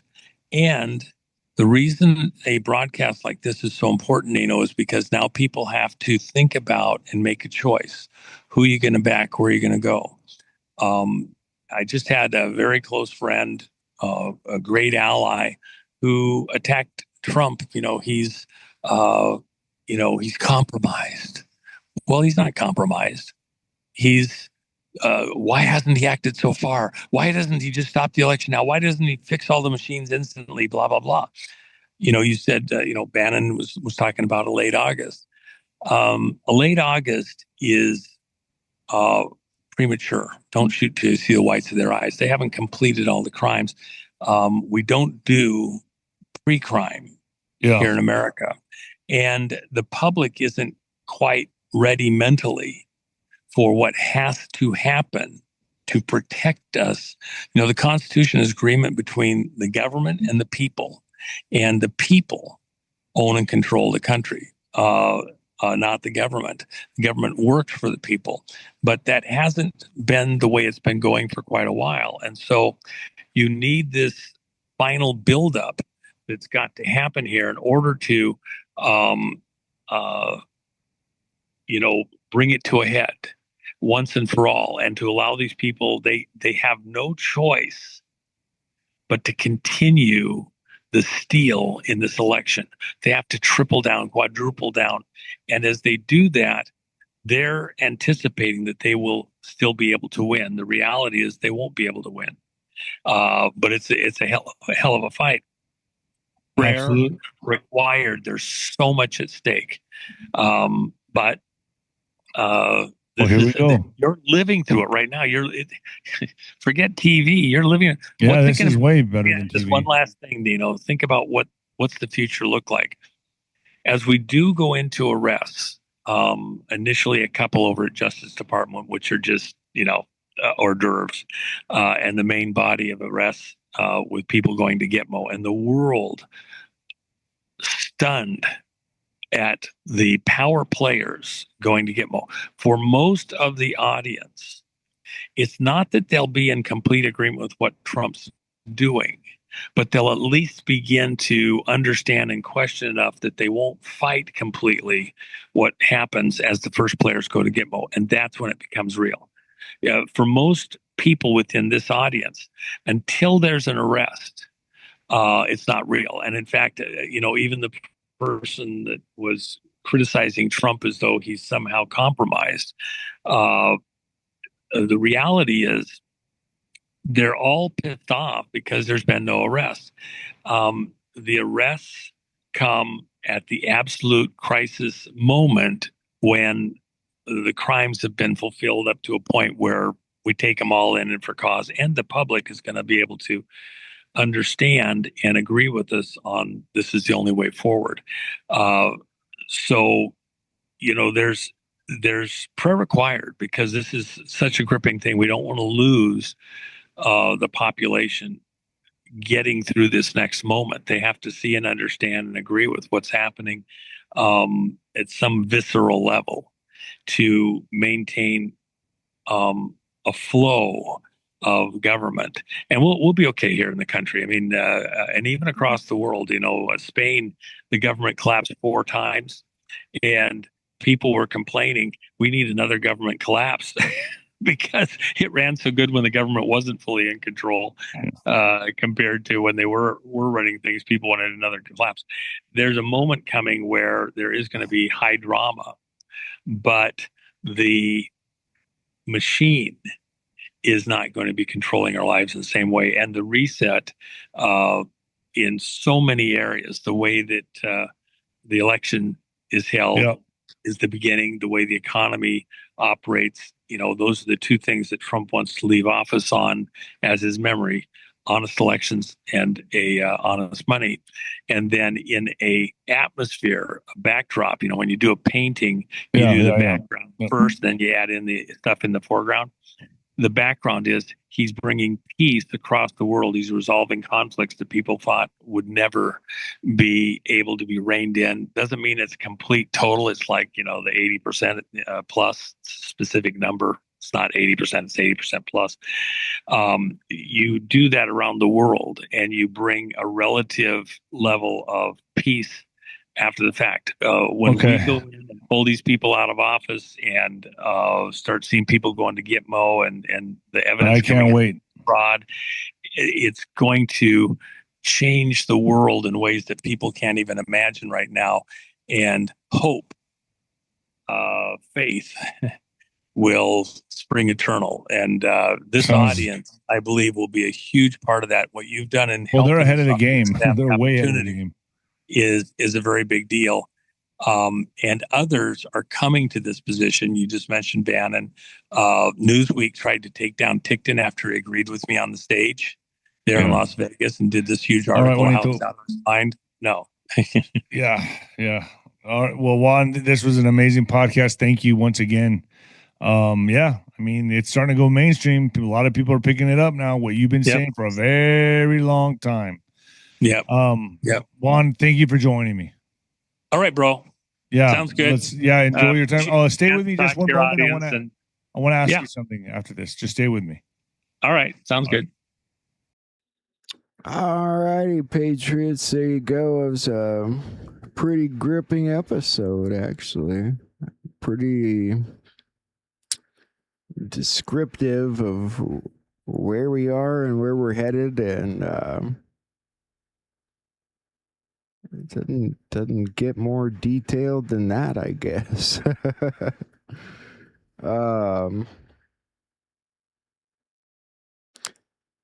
Kind of sounds like shit will all hit the fan at once.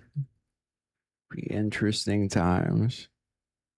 But if he's right about all that,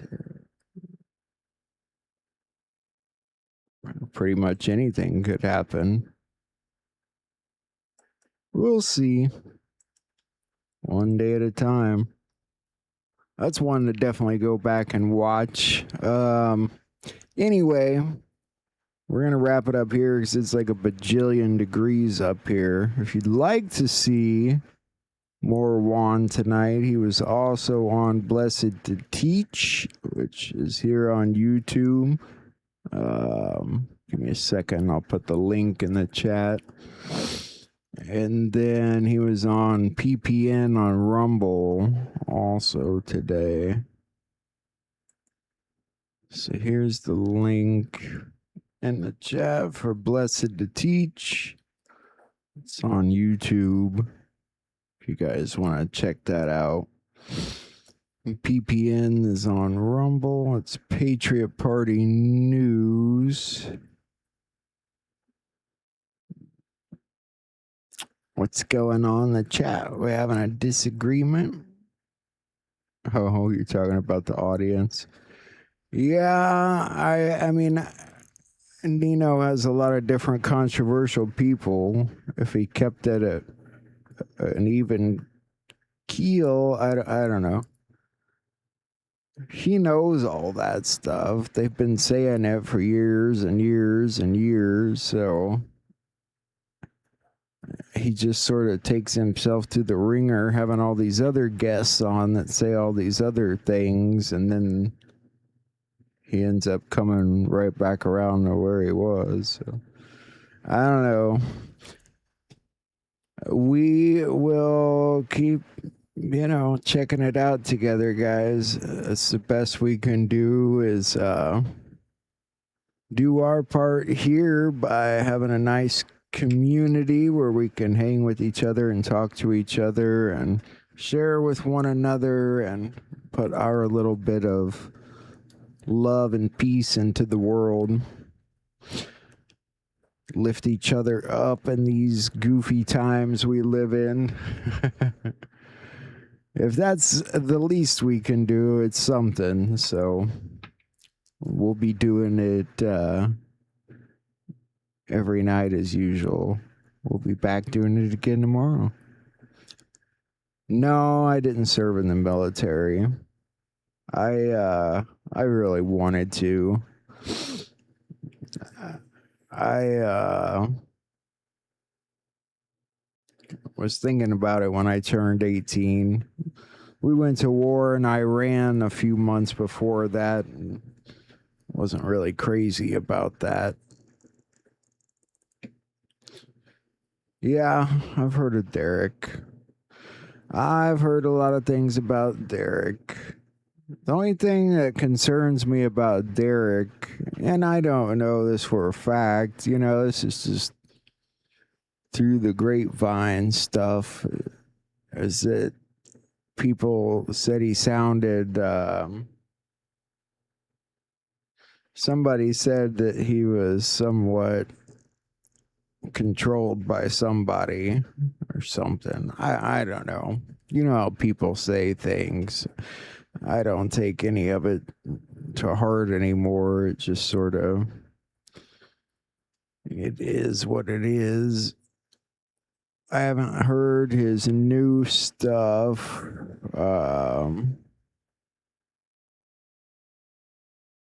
Or his last one. I think I heard the one before that. Yeah, he can get annoying. They all have a tendency to get a little annoying at some point, but I think he taught people a crucial part to it, but I think he's a bit concerned. Well, it may be disinformation. You gotta, if you really want to level it out somewhere, there's disinformation coming from somewhere, and what Juan and Derek say are very different. And I've been pointing that out since I started over 2 years ago, and that was one of the things that frustrated me, but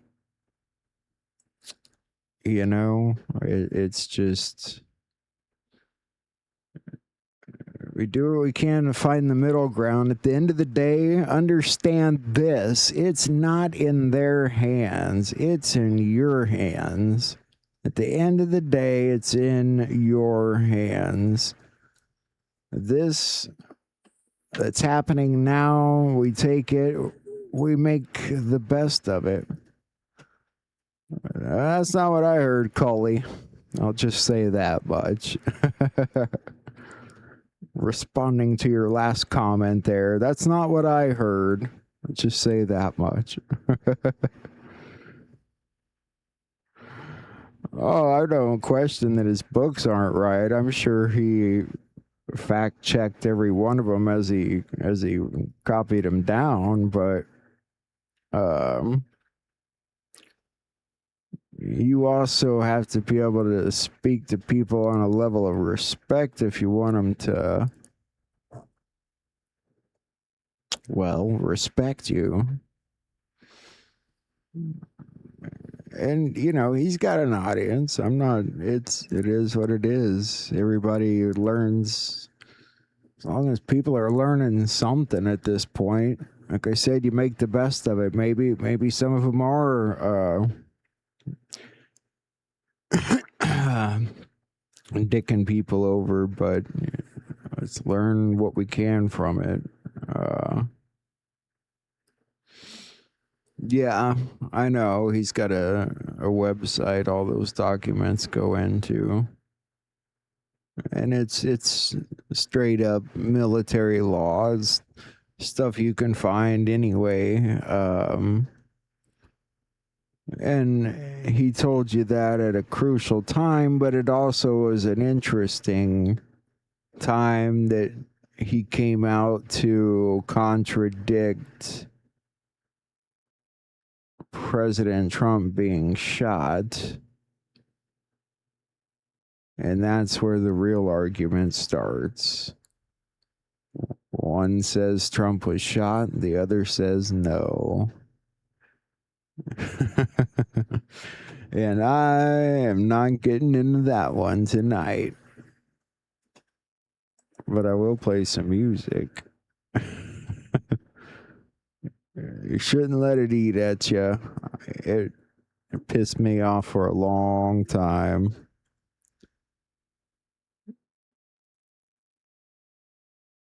Which was what? Counterproductive to the whole thing. Letting two people I listen to say opposite things and then me getting pissed off about it. It's like, if you let that happen, then they're both fucking you over. So, yeah, I don't know.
They give you this, but you pay for that.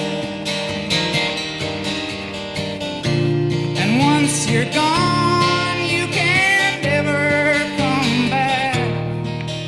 When you're out of the blue and into the black.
Imagine being able to build anything just by thinking about it. Meet Base 44.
it's a lesson to me. The deltas and the east and the threes, the ABCs we all think of and try to win a little love. I know the red is in arrears, the dog has not been fed in years. It's even worse than it appears, but it's alright. Cows giving kerosene, kid can't read at 17. The words he knows are all obscene, but it's alright. I will get by. I will get by. I will get by. I will survive.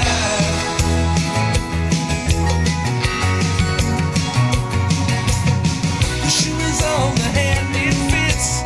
There's really nothing much to it. Whistle through your teeth and spit, 'cause it's alright. Oh well, a touch of gray kinda suits you anyway. And that was all I had to say. It's alright. I will get by. I will get by. I will get by. I will survive.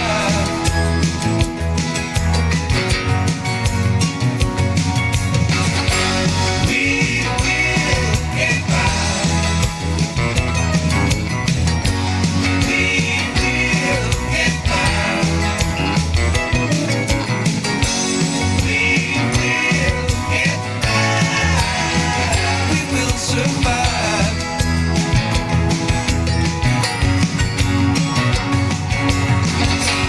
We will get by.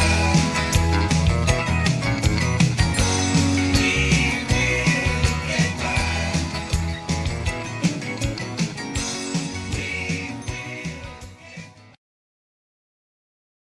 Websites your competitors don't want you to know, part 2. All you do is go to this website, and it lets you find out exactly.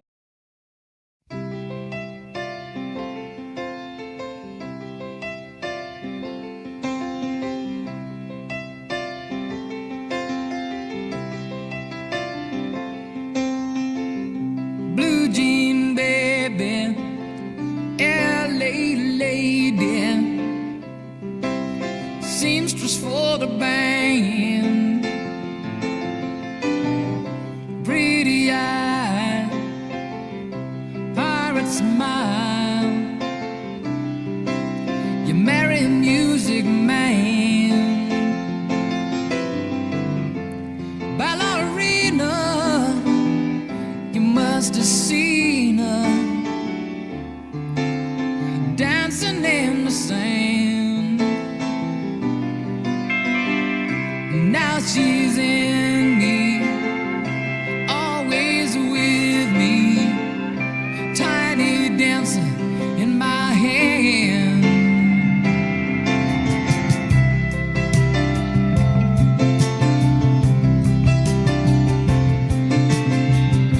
Jesus freaks out in the street, handing tickets out for gone,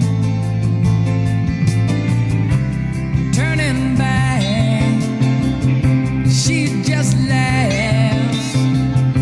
The boulevard is not that bad.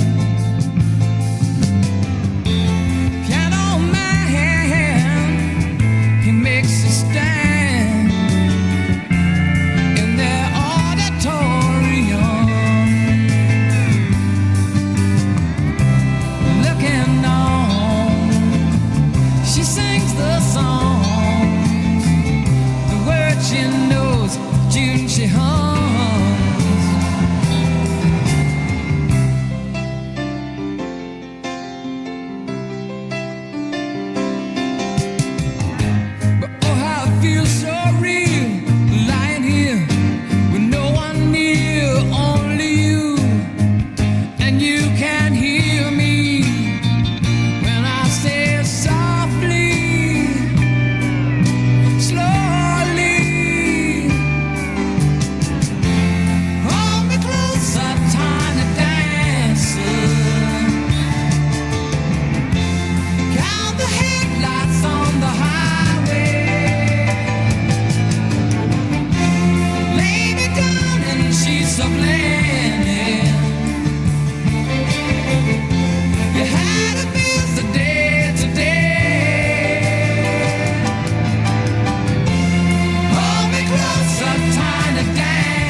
And so, my fellow Americans, ask not what your country can do for you. Ask what you can do for your country. All we say to America is be true to what you said on paper. But somewhere I read of the freedom of assembly. Somewhere I read of the freedom of speech. Somewhere I read of the freedom of press. Somewhere I read that the greatness of America is the right to protest for rights. We've got some difficult days ahead. And we are going to make our country great again. I just want to do God's will. I may not get there with you, but I want you to know tonight that we as a people will get to the promised land. Mine eyes have seen the glory of the coming of the Lord. I am talking about genuine peace, the kind of peace that makes life on earth worth living, the kind that enables men and nations to grow and to hope and build a better life for their children. Not merely peace for Americans, but peace for all men and women. Not merely peace in our time, but peace in all time.